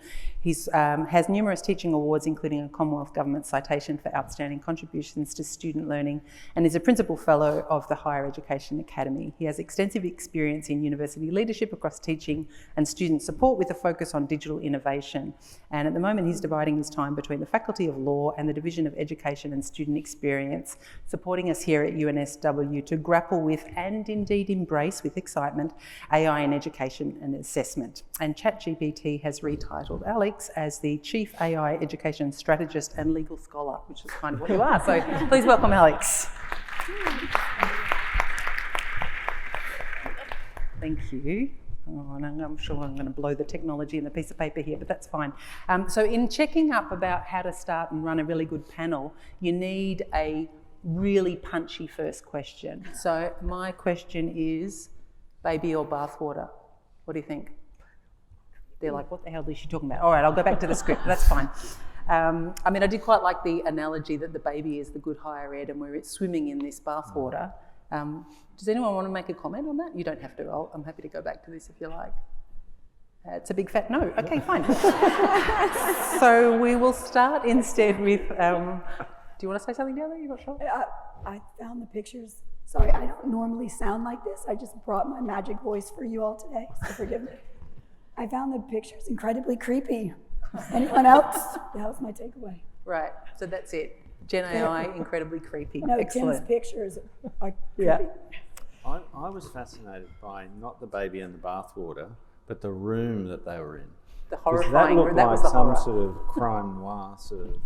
Yeah, someone had kidnapped the baby and then put it in the bathwater. So I think there were bigger evil forces at play than All just. right, the I think we should bathwater. move on and try to be a bit more optimistic now. So if we sort of start with preparing our graduates for the future, because that's kind of a big question that we've got.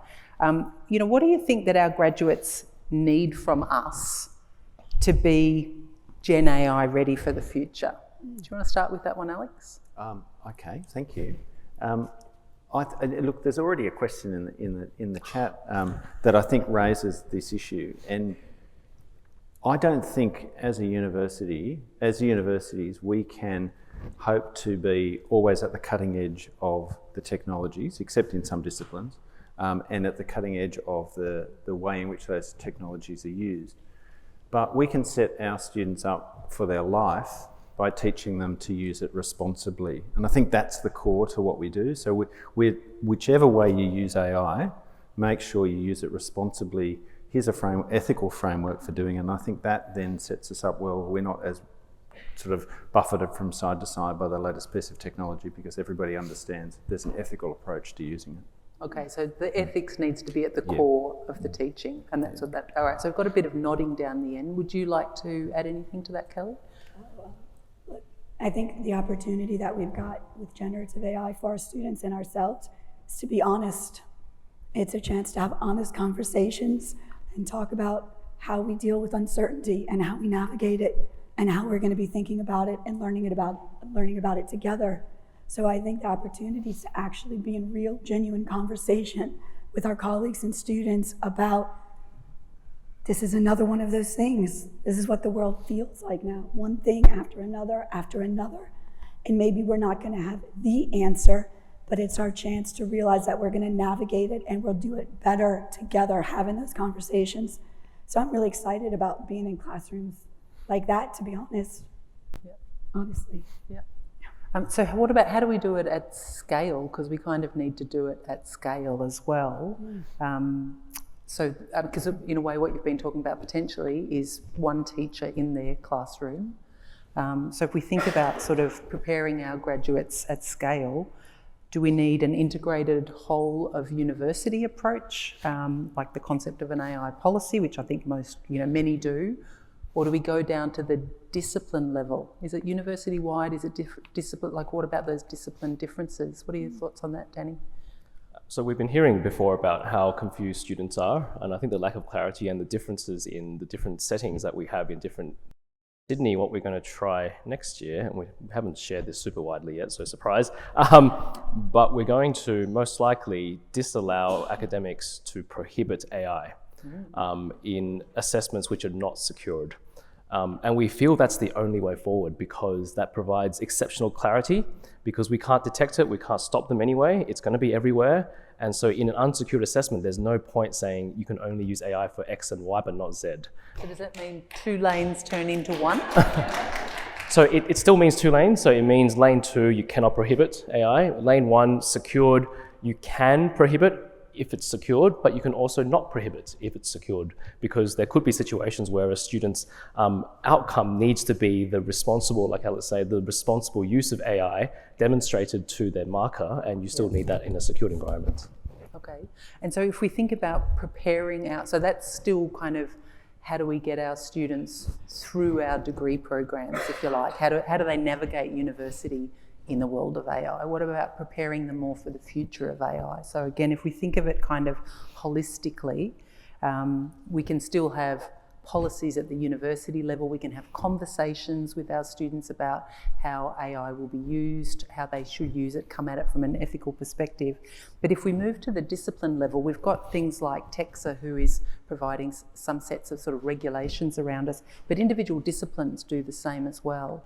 And because AI is used quite differently in different disciplines, should we go down to that level where, for example, Engineers Australia have some expectations of what an engineering graduate looks like in terms of their use of AI, and what should we do as a sector? Do we go and put that forward to accrediting bodies within disciplines? Jan, have you got thoughts around that? Well, I think you have to do both.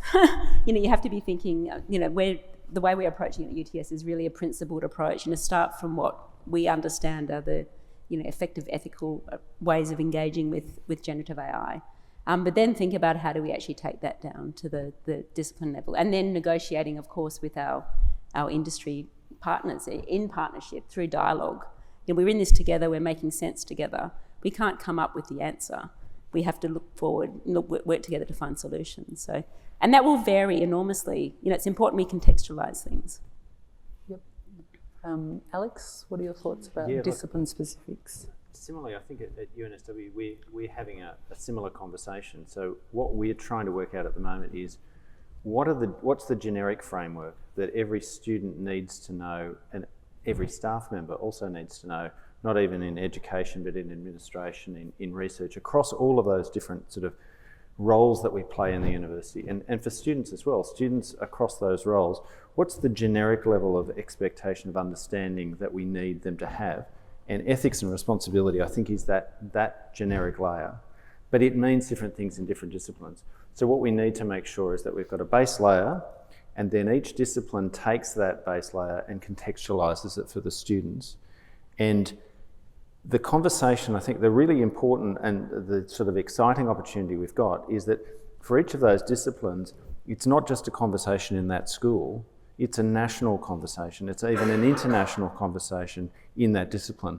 So I think the accrediting bodies are sort of a part of that conversation, but the really significant conversation is amongst our colleagues in other universities who have exactly the same discipline issues. And so coming up with discipline understandings of ethical use and appropriate use, and the level to which we engage with the commercial providers of the tools that are used in the profession in an equitable way. I think they're the really big questions that we'll be grappling with next year. Yeah. So Kelly, you work a lot with students. What are students saying do students sort of talk about what they need for the future, or are they really focused now about how to navigate uni? Yeah, thanks. First of all, I want to acknowledge lots of people are talking with students and staff about this, even if we're not hearing it. And one of the things I'll say when it comes to thinking about students is I do get worried when we start to talk about all students are panicked, all students are cheating, all students are this, all students are that. Just like all of us in this room will have lots of different views and takes and perspectives, students are having just as complicated and nuanced conversations and ways of talking and thinking about it. So when I think it comes down to thinking about what students are saying, it keeps changing too. So even if I say, well, I talked to a student last week and they said this week it's going to be different, right?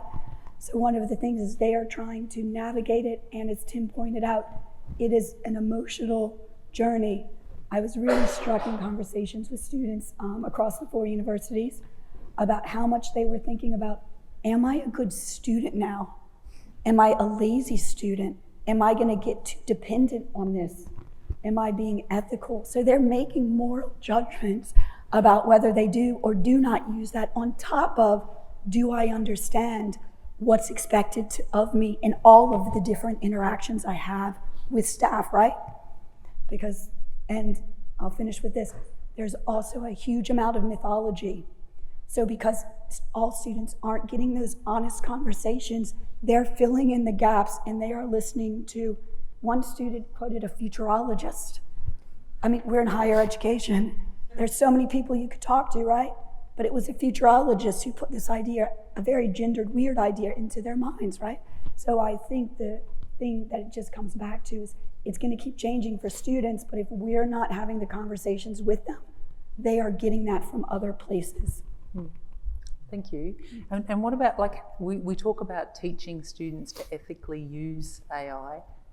How do we do that? What are some of the ways that we actually do that? Danny, what are your sort of approaches of teaching the ethical use?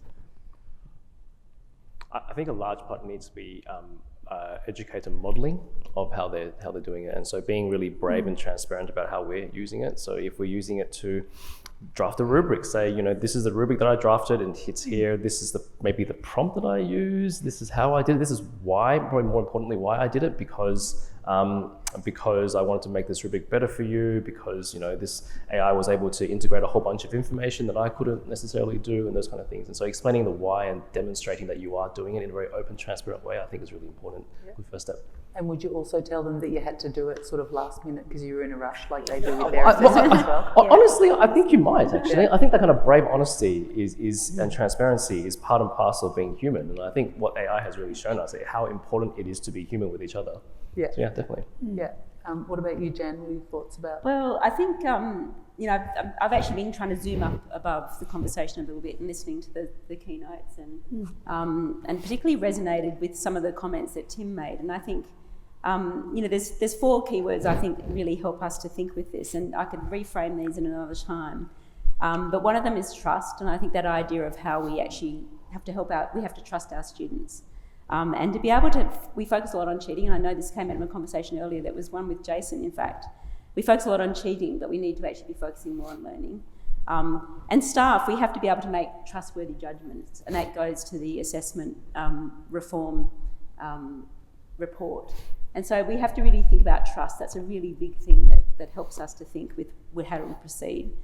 But dialogue, to me, is perhaps the most important thing. I think it picks up on what you said, Danny, is we have to engage our students, industry, our leaders, and have conversation and puzzle together. We don't know the answer. We have to kind of find a way through what we're doing. And invite students to actually talk with us about what's happening. You know, go out and find out some stuff and bring it back and let's talk about it. So not come up with answers. My next one is openness. And that's that idea of actually being prepared to question our assumptions and the way we actually understand learning and teaching. It's going to challenge us in the future, particularly around assessment, how we understand assessment, but also how we understand teaching at the subject level versus the course level. Let's start from where the students are. And then the last one is really thinking about kindness. And I actually say kindness because it's really about starting from where our students are, from where our staff are, and where our leaders are. And really thinking about how do we have tolerance of flaws. That was one of the themes of the keynotes. And what about human-like? You know, does it have to be human, or can it be generated by AI?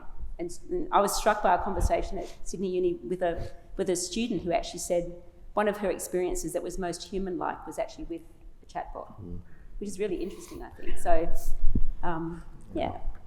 Thank you. And if we could loop back to the actual learning that students are doing, right, as opposed to just the use of, I went to the States earlier this year to an Adobe experience conference, so it's marketing. And Adobe's a beautiful organisation, but it does love hype, that's good. And so there was sort of 10,000 marketers in the room, and they were being shown one Adobe product after another that had AI in it, so it was going to assist them with their workflow. And people were, you know, incredibly excited, really excited how this was going to impact their profession, the work that they were doing. And then I came back to uni, and it was all kind of, oh my God, how are we going to assure our assessment, and we need to stop the use of AI. And that sort of contradiction was so incredibly stark. So how about sort of getting our students ready to be the professionals that they're going into, if we just put assessment aside for a second, because it's sort of like we always end up going back to assessment.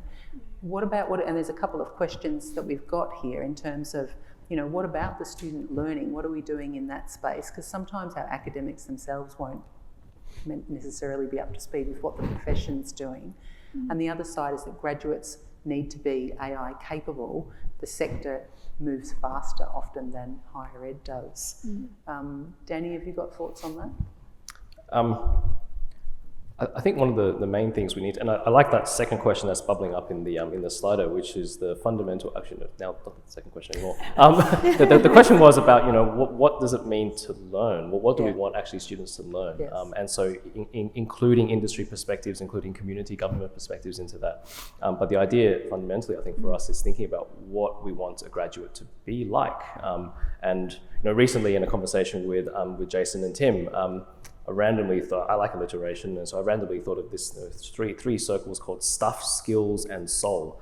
Stuff, skills, and soul. And for the longest time, we've always focused on stuff. When I was coordinating first year molecular biology, all my learning outcomes were on stuff. And I filled my lectures with stuff, and I don't think stuff cuts it anymore.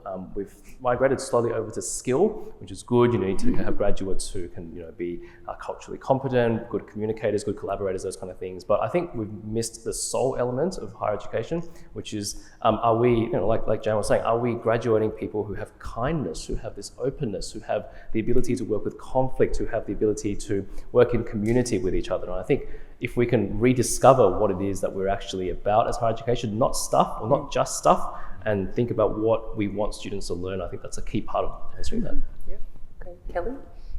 Look, as Danny was talking, I'm not originally born in Australia, so when I have my normal voice, it's a North American accent, and have been here for almost 20 years now.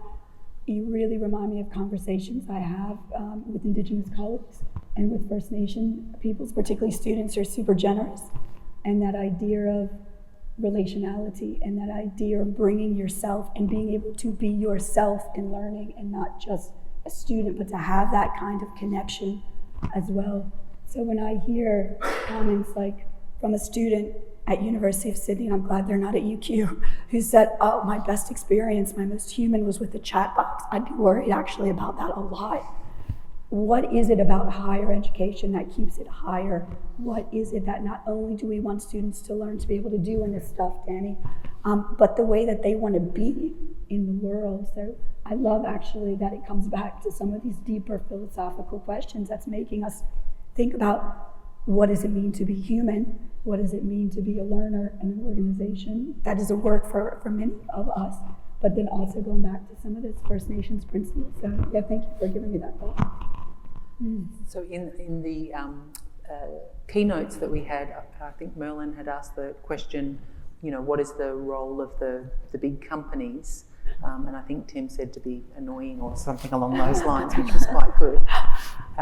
So in terms of what do we need to do to get our students to actually learn in the way that the technology companies are bringing out these products that are going to be used in those professions? What's the best way to do that? Do we need all of our academics now to upskill on all of these things as well? Do we get the tech companies to come in and support us in that regard, or do we get the professions to come in?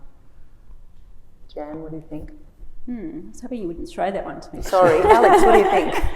I don't think there's not a straightforward answer to that. I think we have to engage with the tech companies. We're working with certain tech companies to actually think about how do we actually embed AI into the work that we're doing. And so we really have to think with that and think about how that enables us to actually do what we're doing. So it's almost like we're setting up our dichotomies, and I think we have to actually think about it's all of these things. And one of the questions here, for instance, is a job over learning. It's about, what about we marry those two conversations and say, as you go about your learning, you're also learning to become the professional that has to be in a world that is pervaded by Gen AI. So it's keeping all of these things in conversation together. So it's kind of a connected dialogue again, as opposed to it's this, then it's that, then it's this. Yep. Alex, what do you think? So the political answer is universities would like to ask the government to tell the AI, the tech companies to play with us, or to give us lots of money. The government's not going to do that. The government, I think, sees universities as rich enough to look after themselves. The tech companies, I think, at the moment are worried about the cost of AI, the huge cost of the processing, the really sort of irresponsible use of AI for all sorts of things that could potentially develop. So the tech companies are not particularly keen on giving it to us for free, But I think in terms of where the professions are headed, the professions are going to need students who can use these technologies. And that means, I think, inevitably that the technology companies are going to have to come to terms with the universities about some sort of way of sustainably making those technologies available for students so that students can then use them in the profession. So it's in the interest of tech companies at some point, once they're through this R&D phase of understanding what the cost is, and as new models come out that are more efficient, I think we'll probably start to get more engagement. But the really significant thing, I think, is the responsible use thing. So as a university, we shouldn't go charging down one direction and sort of get into a partnership with one tech company. We've got to make sure we're sort of across the field. And as a sector, we've got to make sure that we're working together collaboratively rather than against each other. So it's exactly the problem that Tim says we can't solve now. It's the one that we know we have to sit with and we have to work through in the next few years.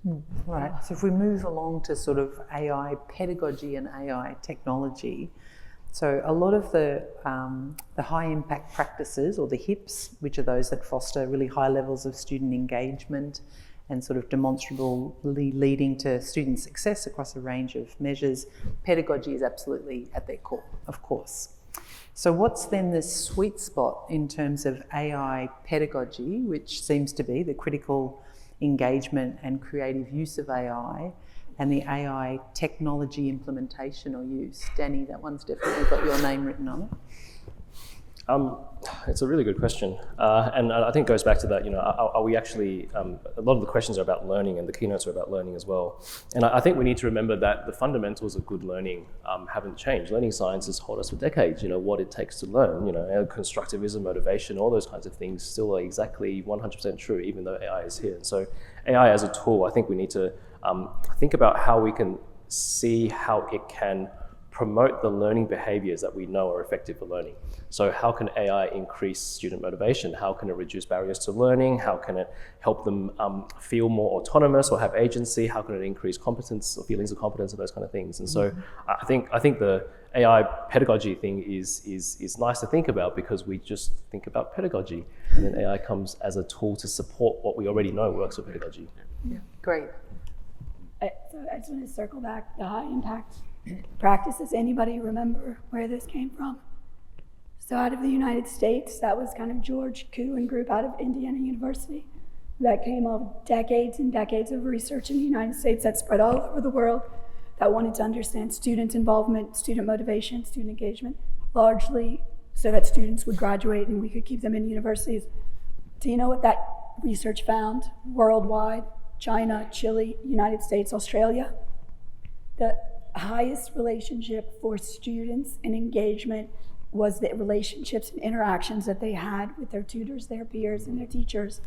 George Koo developed high impact activities to try to teach people how to translate what that data meant into what we could be doing.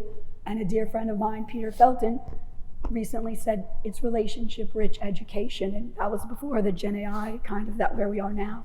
So I think a lot of it really is, for me, it keeps coming back to how is it at the everyday level where really the difference is going to happen and the innovation is going to happen.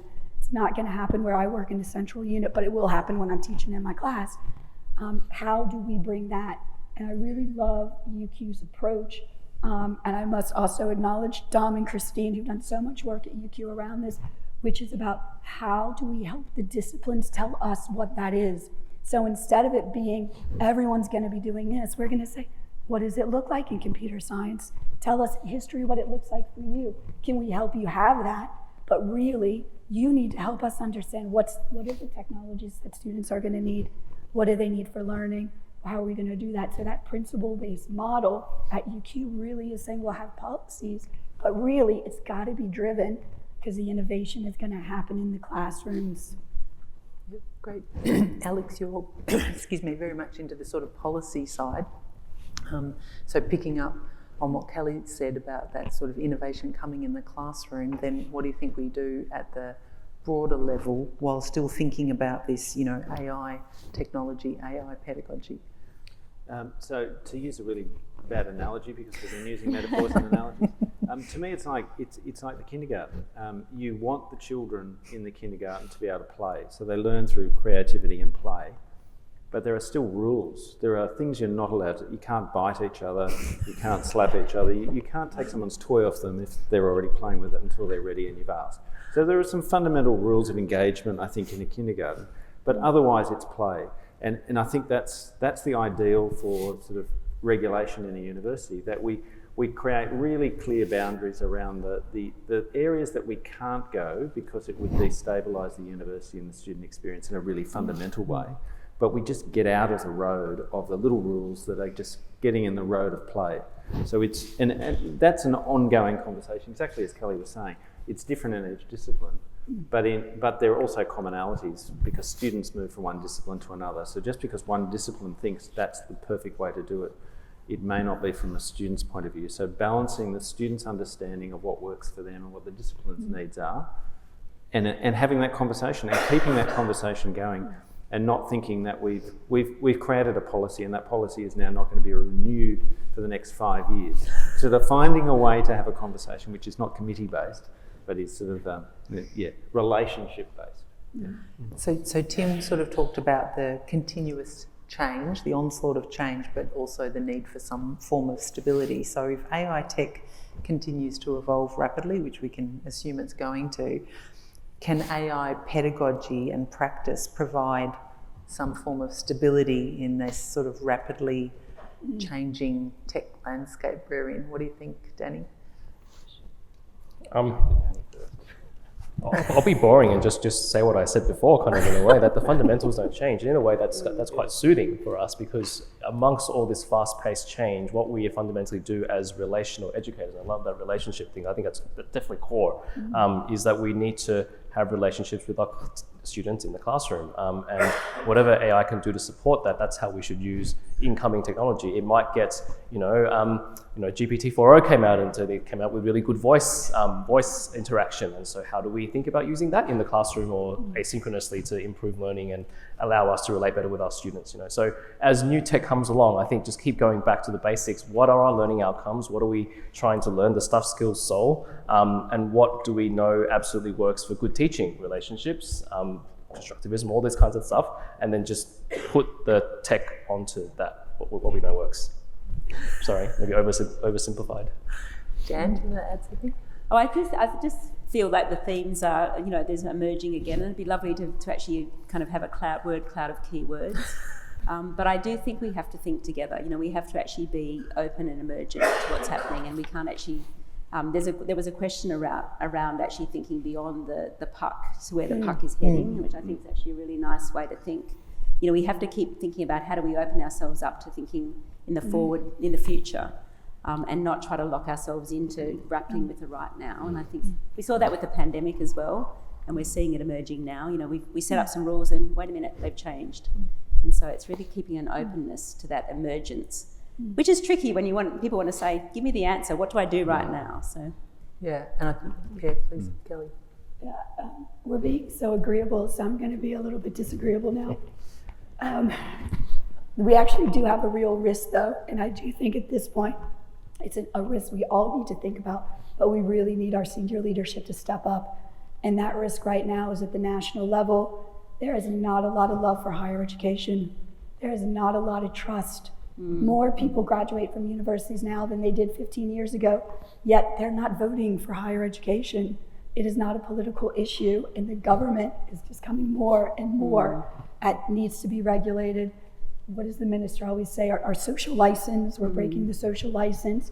So if it gets out, or the view is, oh, higher education is being laissez-faire, they're just letting students do everything. With Gen A, medical doctors are being taught by the chat box, and they're gonna operate on your child. Like, you can imagine where all of that can go. So we still do have a responsibility. While we talk one way with each other, we need our senior leaders, and we need students to graduate realizing that, again, there's something higher about higher education. It is not just so easy that we can be replaced by Gen AI, and we're not being irresponsible about it either. Keeps looping back to the ethics. So then we need to ensure that people are upskilled. with their exhaustion of being upskilled about the other thing that was coming and the thing that's about to come. But if we think about sort of the upskilling of students and staff simultaneously, and it often happens, and I think we heard comments before about, you know, some new piece of tech comes, I think you said that, Alex, wasn't it? And you bring someone in to do the training, but we just can't do that anymore. We need to kind of do it internally, and we don't know how to use this tool. We need to still work out what this tool can be used for in higher education. So how do we upskill both students and staff at scale, embedding those AI skills but across an organisation? Jan, have you got thoughts about that? Yeah, I think I think the focus, we do actually obviously have to upskill. We have to engage people through that dialogue. You know, let's grapple together, and let's find ways to actually send people out to with their curiosity to actually find out what's going on in different spaces and bring that back. But I think it's also thinking of different ways we think about how we understand supporting academics and students to learn. We have to look beyond that individual focus to team-based and collaborative approaches. And I think the idea of actually puzzling together with different sets of skills that we bring together, so our kind of, if you like, our collective intelligence, as opposed to imagining that any single person can grapple with all the things we need to do. And that's one of the things we're trying to think with as we think with, you know, how do we go into the future and support a move from subject-based to course-wide assessment, which is a huge change. Yep. We can't expect academics to become specialists in assessment design, as well as academic integrity, as well as generative AI, as well as using the different technologies, etc. But we can bring teams in to work alongside academics who bring those skills. And who's doing that really well? So, you know, there's probably individual teaching teams that do that really well, where they have academics, they've got sort of the third space folks, they've got learning designers, learning technologists. Have you seen some really good models out there that we can all steal? I think we can create those models. I think they're probably there, but I think we can create them. Yeah, Kelly? UQ has the model. We'll Anyone steal want it. to give me $100? No. To be fair, UNSW has the model too. And that is empowering academics to teach, and to teach well, and to be rewarded for it, and having education-focused academics, having specialist staff embedded at the school level, and having them work around and people see them as change agents. And what they're doing is they are working to kind of impact and make those differences. So instead of trying to imagine every academic has to be the perfect T&R academic, the logic of higher education, they will have no time. But having that kind of model and actually recognizing, rewarding, upskilling in teaching education and teaching focused academics how to be leaders, and recognizing that, I actually think that is a really important way how we move forward. It's not scaling it up in the same way, but it's letting it go into those microcultures and communities, and letting people do it the way they need to do it in the discipline. Yep. And just to annoy Merlin, I'll say, maybe we just require people to know how to teach before they start teaching in higher education.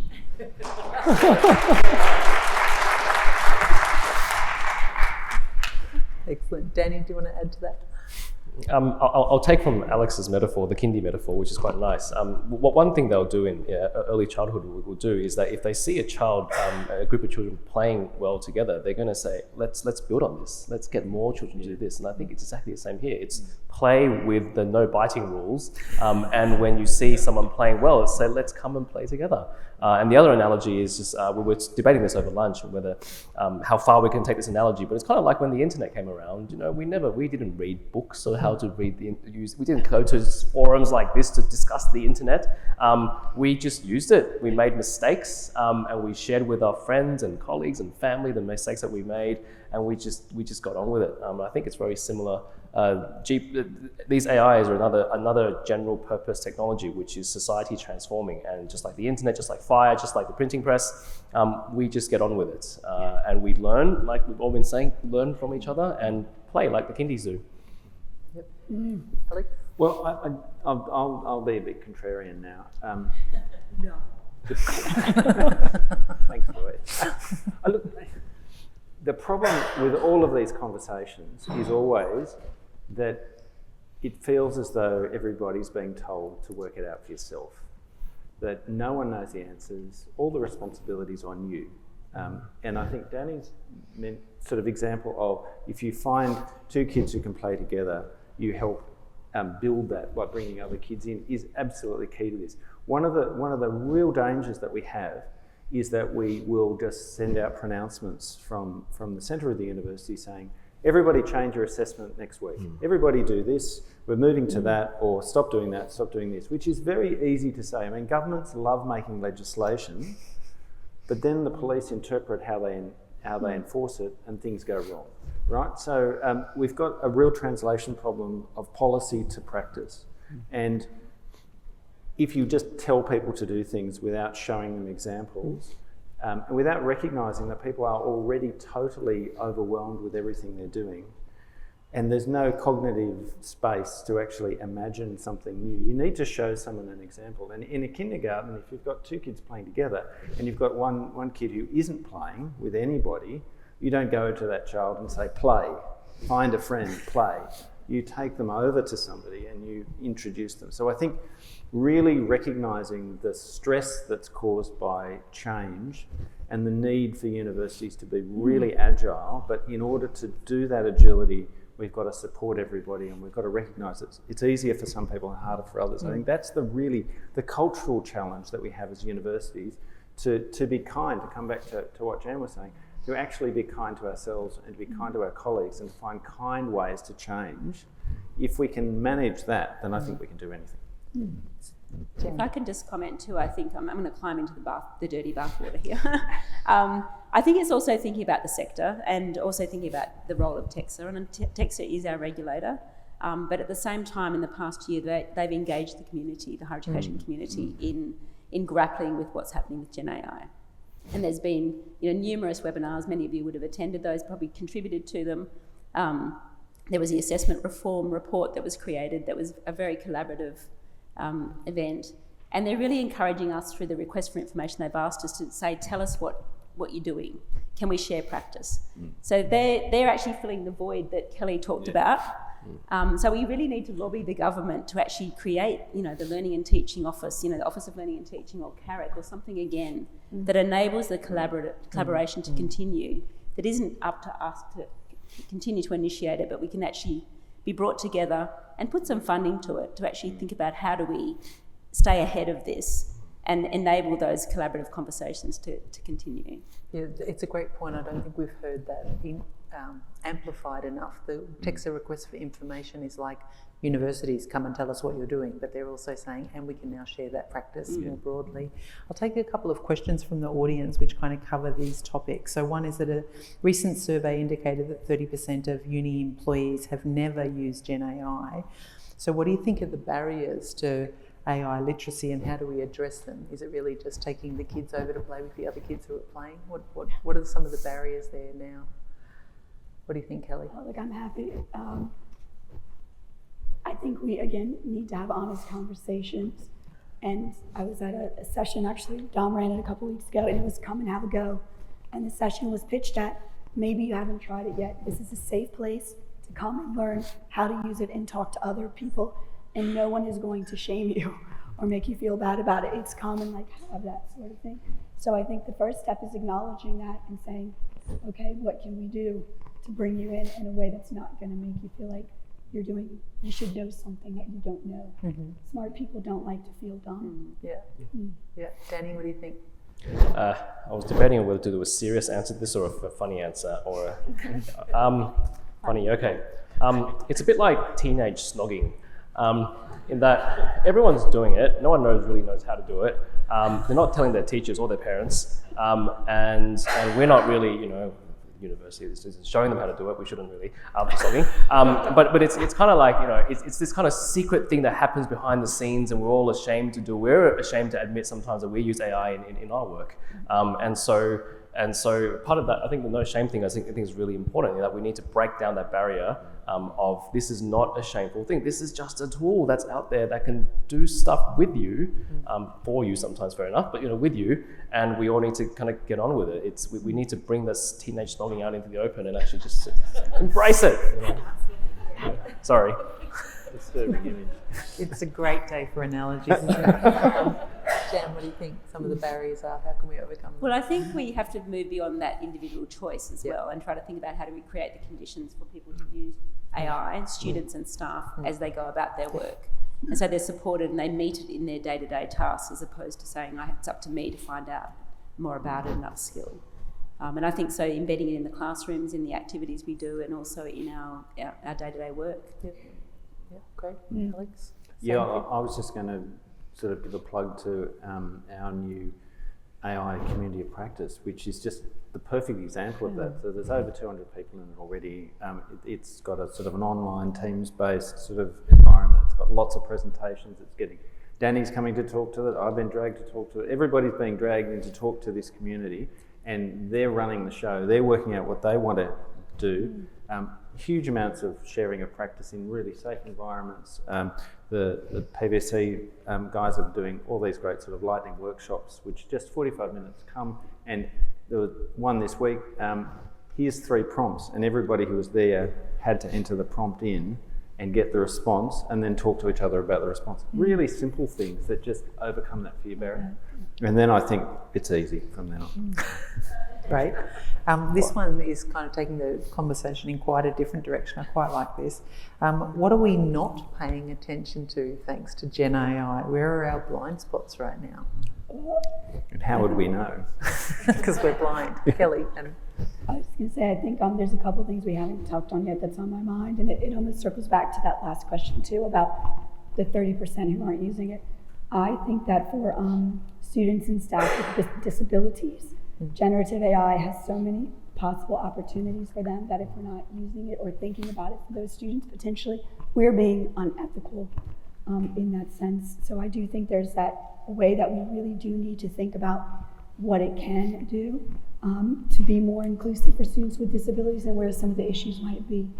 I also think, and this came out in our research, and I should have known it, but sometimes you need to hear students say it. And I love that UQ has written it into its response to text. We have to come from a well-being lens on this as well, because when students don't know or just feels uncertain, am I in the wrong degree? Somebody told me there's not going to be accountants in 10 years, and I'm 3 years in. Those are serious things for them.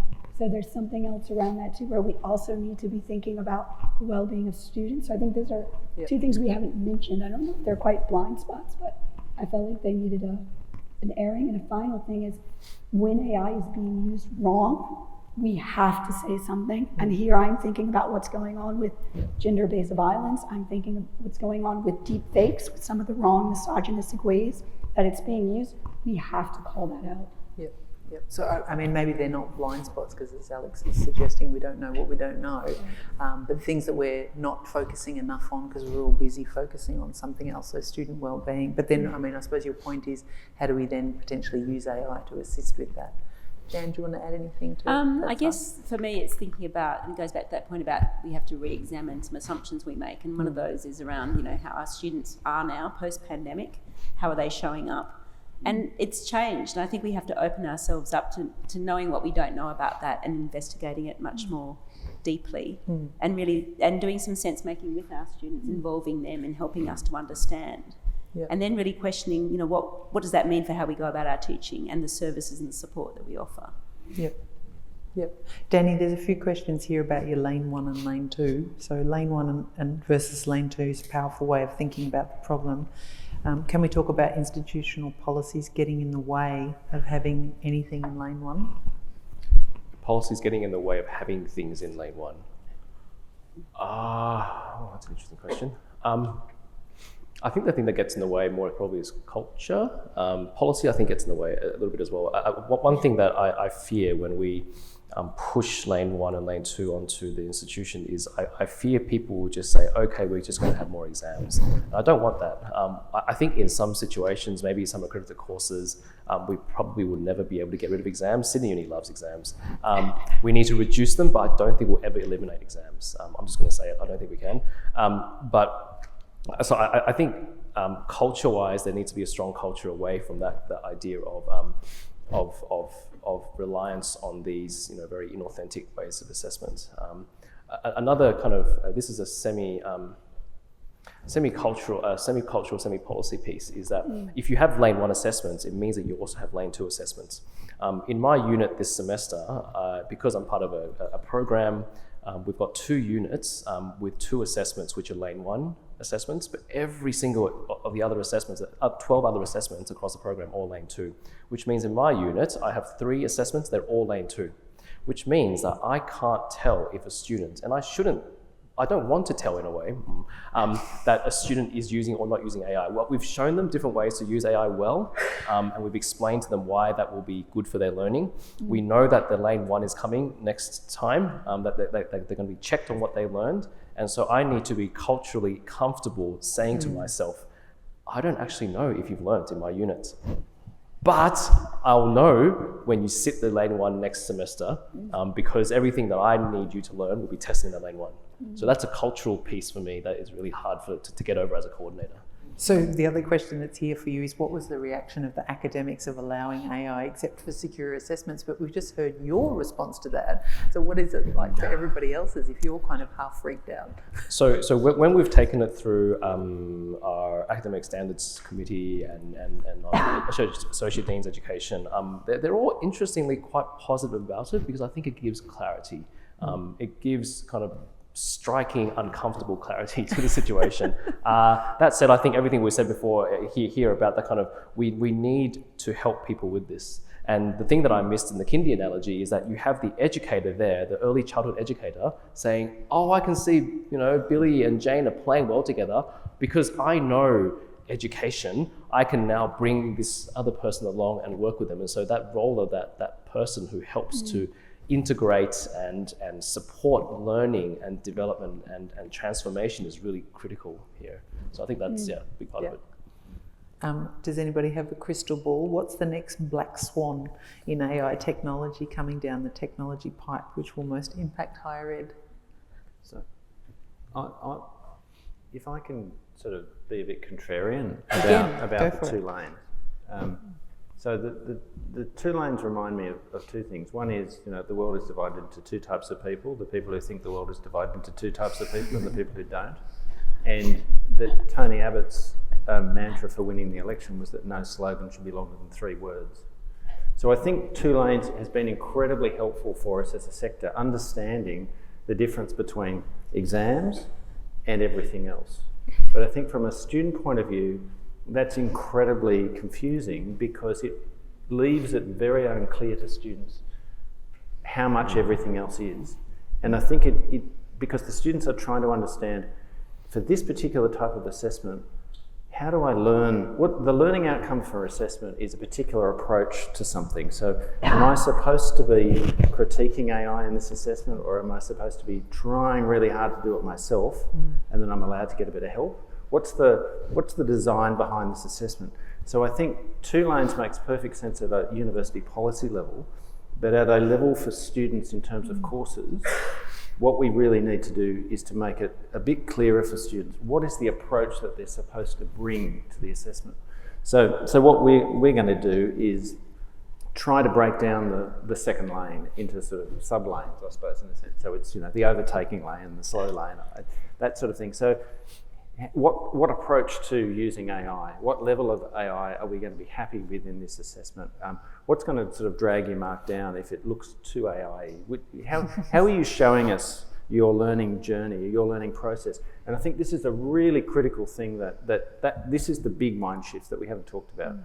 That for centuries, we've just relied on product as a proxy for learning. So the fact that somebody hands in a beautifully written essay doesn't of itself prove that they wrote it, doesn't prove that the student knows anything. But because of the relationship and the trust that we have to students, and because of the way in which knowledge was restricted and not democratically available, we could make assumptions about the fact that the student wrote that paper.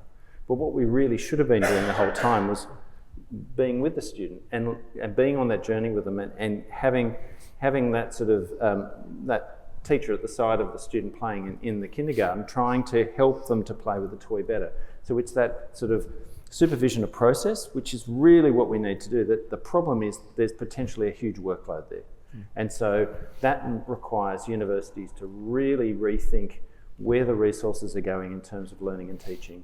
What are we privileging in terms of the costs of assessment versus the costs of learning? That's the really big conversation we need to have. And then once we have that conversation, then I think that, which lane you're in won't matter as much, because it will be clear to us through the process of what the student's done that it doesn't matter what the product is at the end. Great. Anyone else want to add to that? Jen?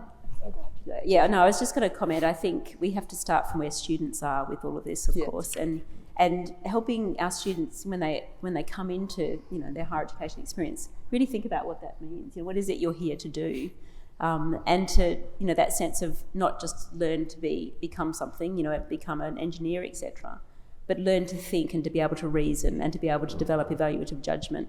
And engaging our students in that in a very explicit way, I think, and then helping them to, going back to that, changing the nature of assessment to say, so it's not all going to be assessment of learning, we're going to be assessing you for learning and as you learn. And that's a very different way of approaching things. It's not going to be straightforward to actually change that. Nor is it going to be straightforward for the educators. That's a challenging way. It challenges lots of conceptions of how people understand learning and teaching to be. Yeah.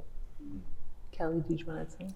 Oh, I'm going to say lane 1, lane 2, a policy. It's not going to be that neat. It's not going to be that easy. It's going to be lots of things all at once. Like, there's just a messiness to this that I think we just need to kind of, in some ways, acknowledge. And I don't know how we're going to necessarily have control over all of it, but all I know is that I'm so grateful for this conversation and other conversations, because we're talking to each other and we're listening to experts, and I'm going to include us and students in that. We're not listening to the media or futurologists. And so I just think one of the things is, for all of the great plans we might have, we're going to have to deal with the discomfort that is going to be just happening in these ways. We need to trust each other, but also we need to realize the importance of, we really could actually do damage and break trust. Trust in higher education, trust students have in us. Does anyone else have this?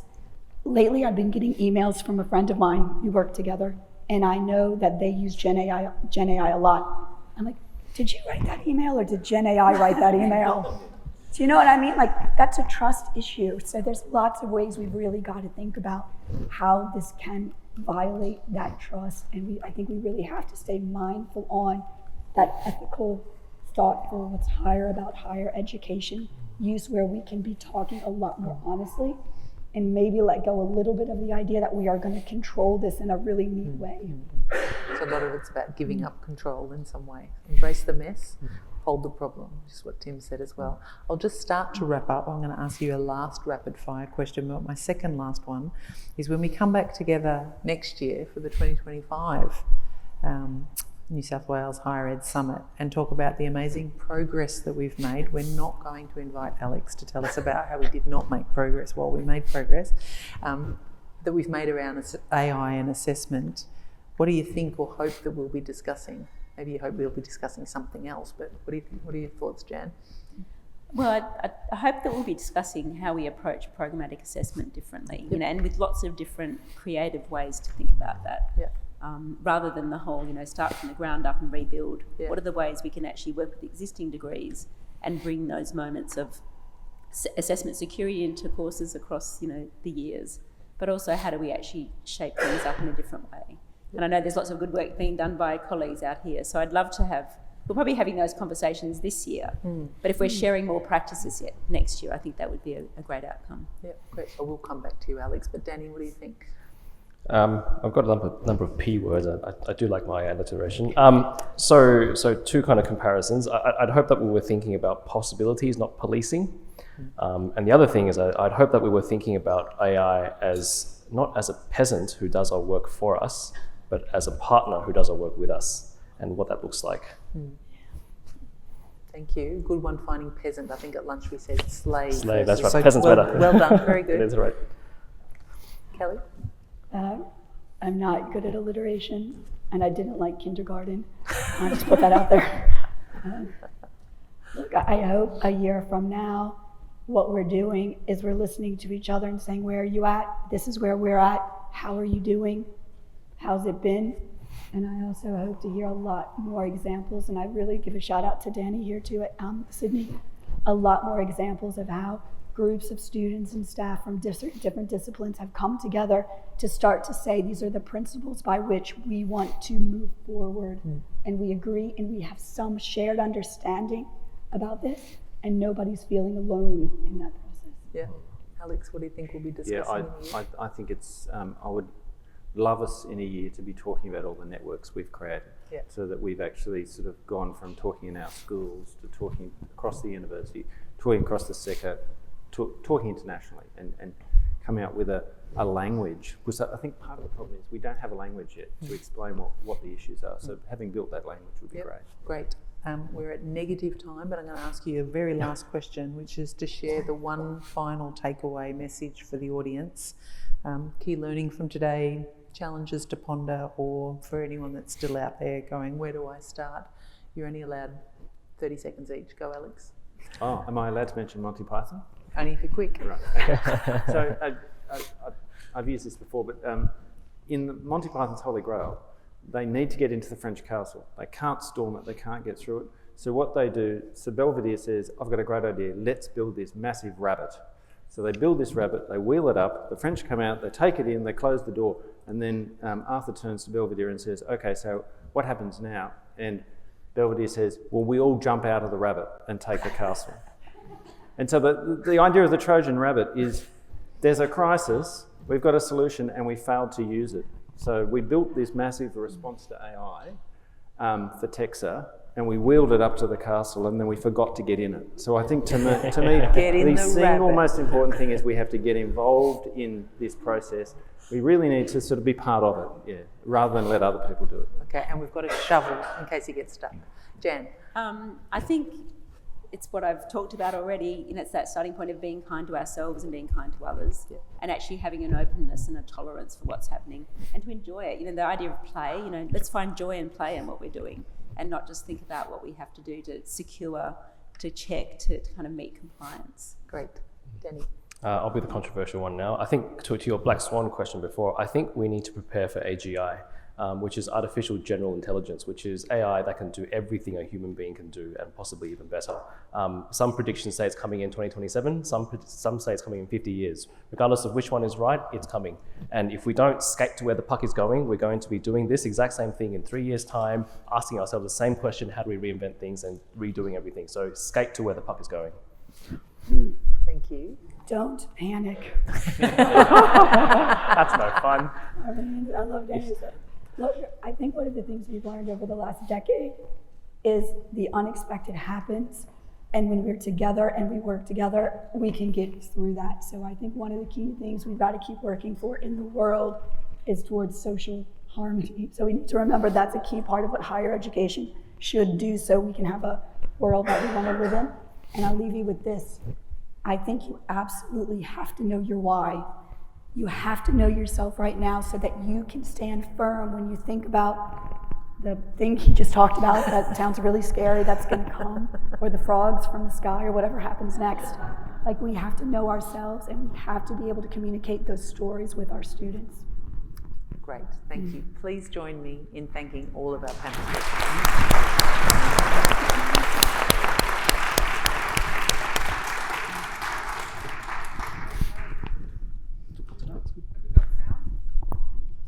Yes? Perfect. Thank you, panellists. Thank you, Sarah. Wow. So it's been an interesting afternoon. I learned a lot. I've learned about a big rabbit. We have a bilby at our place outside our building here. We've learnt about bathwater wars, metaphors, analogies, lanes 1 and 2, kindness, and kindy is where you learn. So now I'm concerned. Okay, no, not really. It is where you learn because it's where you have fun. And this afternoon we've had a lot of fun, brain fun. We've been sharing ideas, and thank you so much to our DVC ESE Sarah Madison and our DVC AQ Merlin Crosley, and our panellists and speakers. It's been fantastic, and you, the audience, thank you so much. And we see you next year. But before that time, don't forget to use the QR code to engage in a quick survey, and remember to give your badges back to the registration desk. So all the best, everyone. Have a safe evening, and look forward to seeing you next year.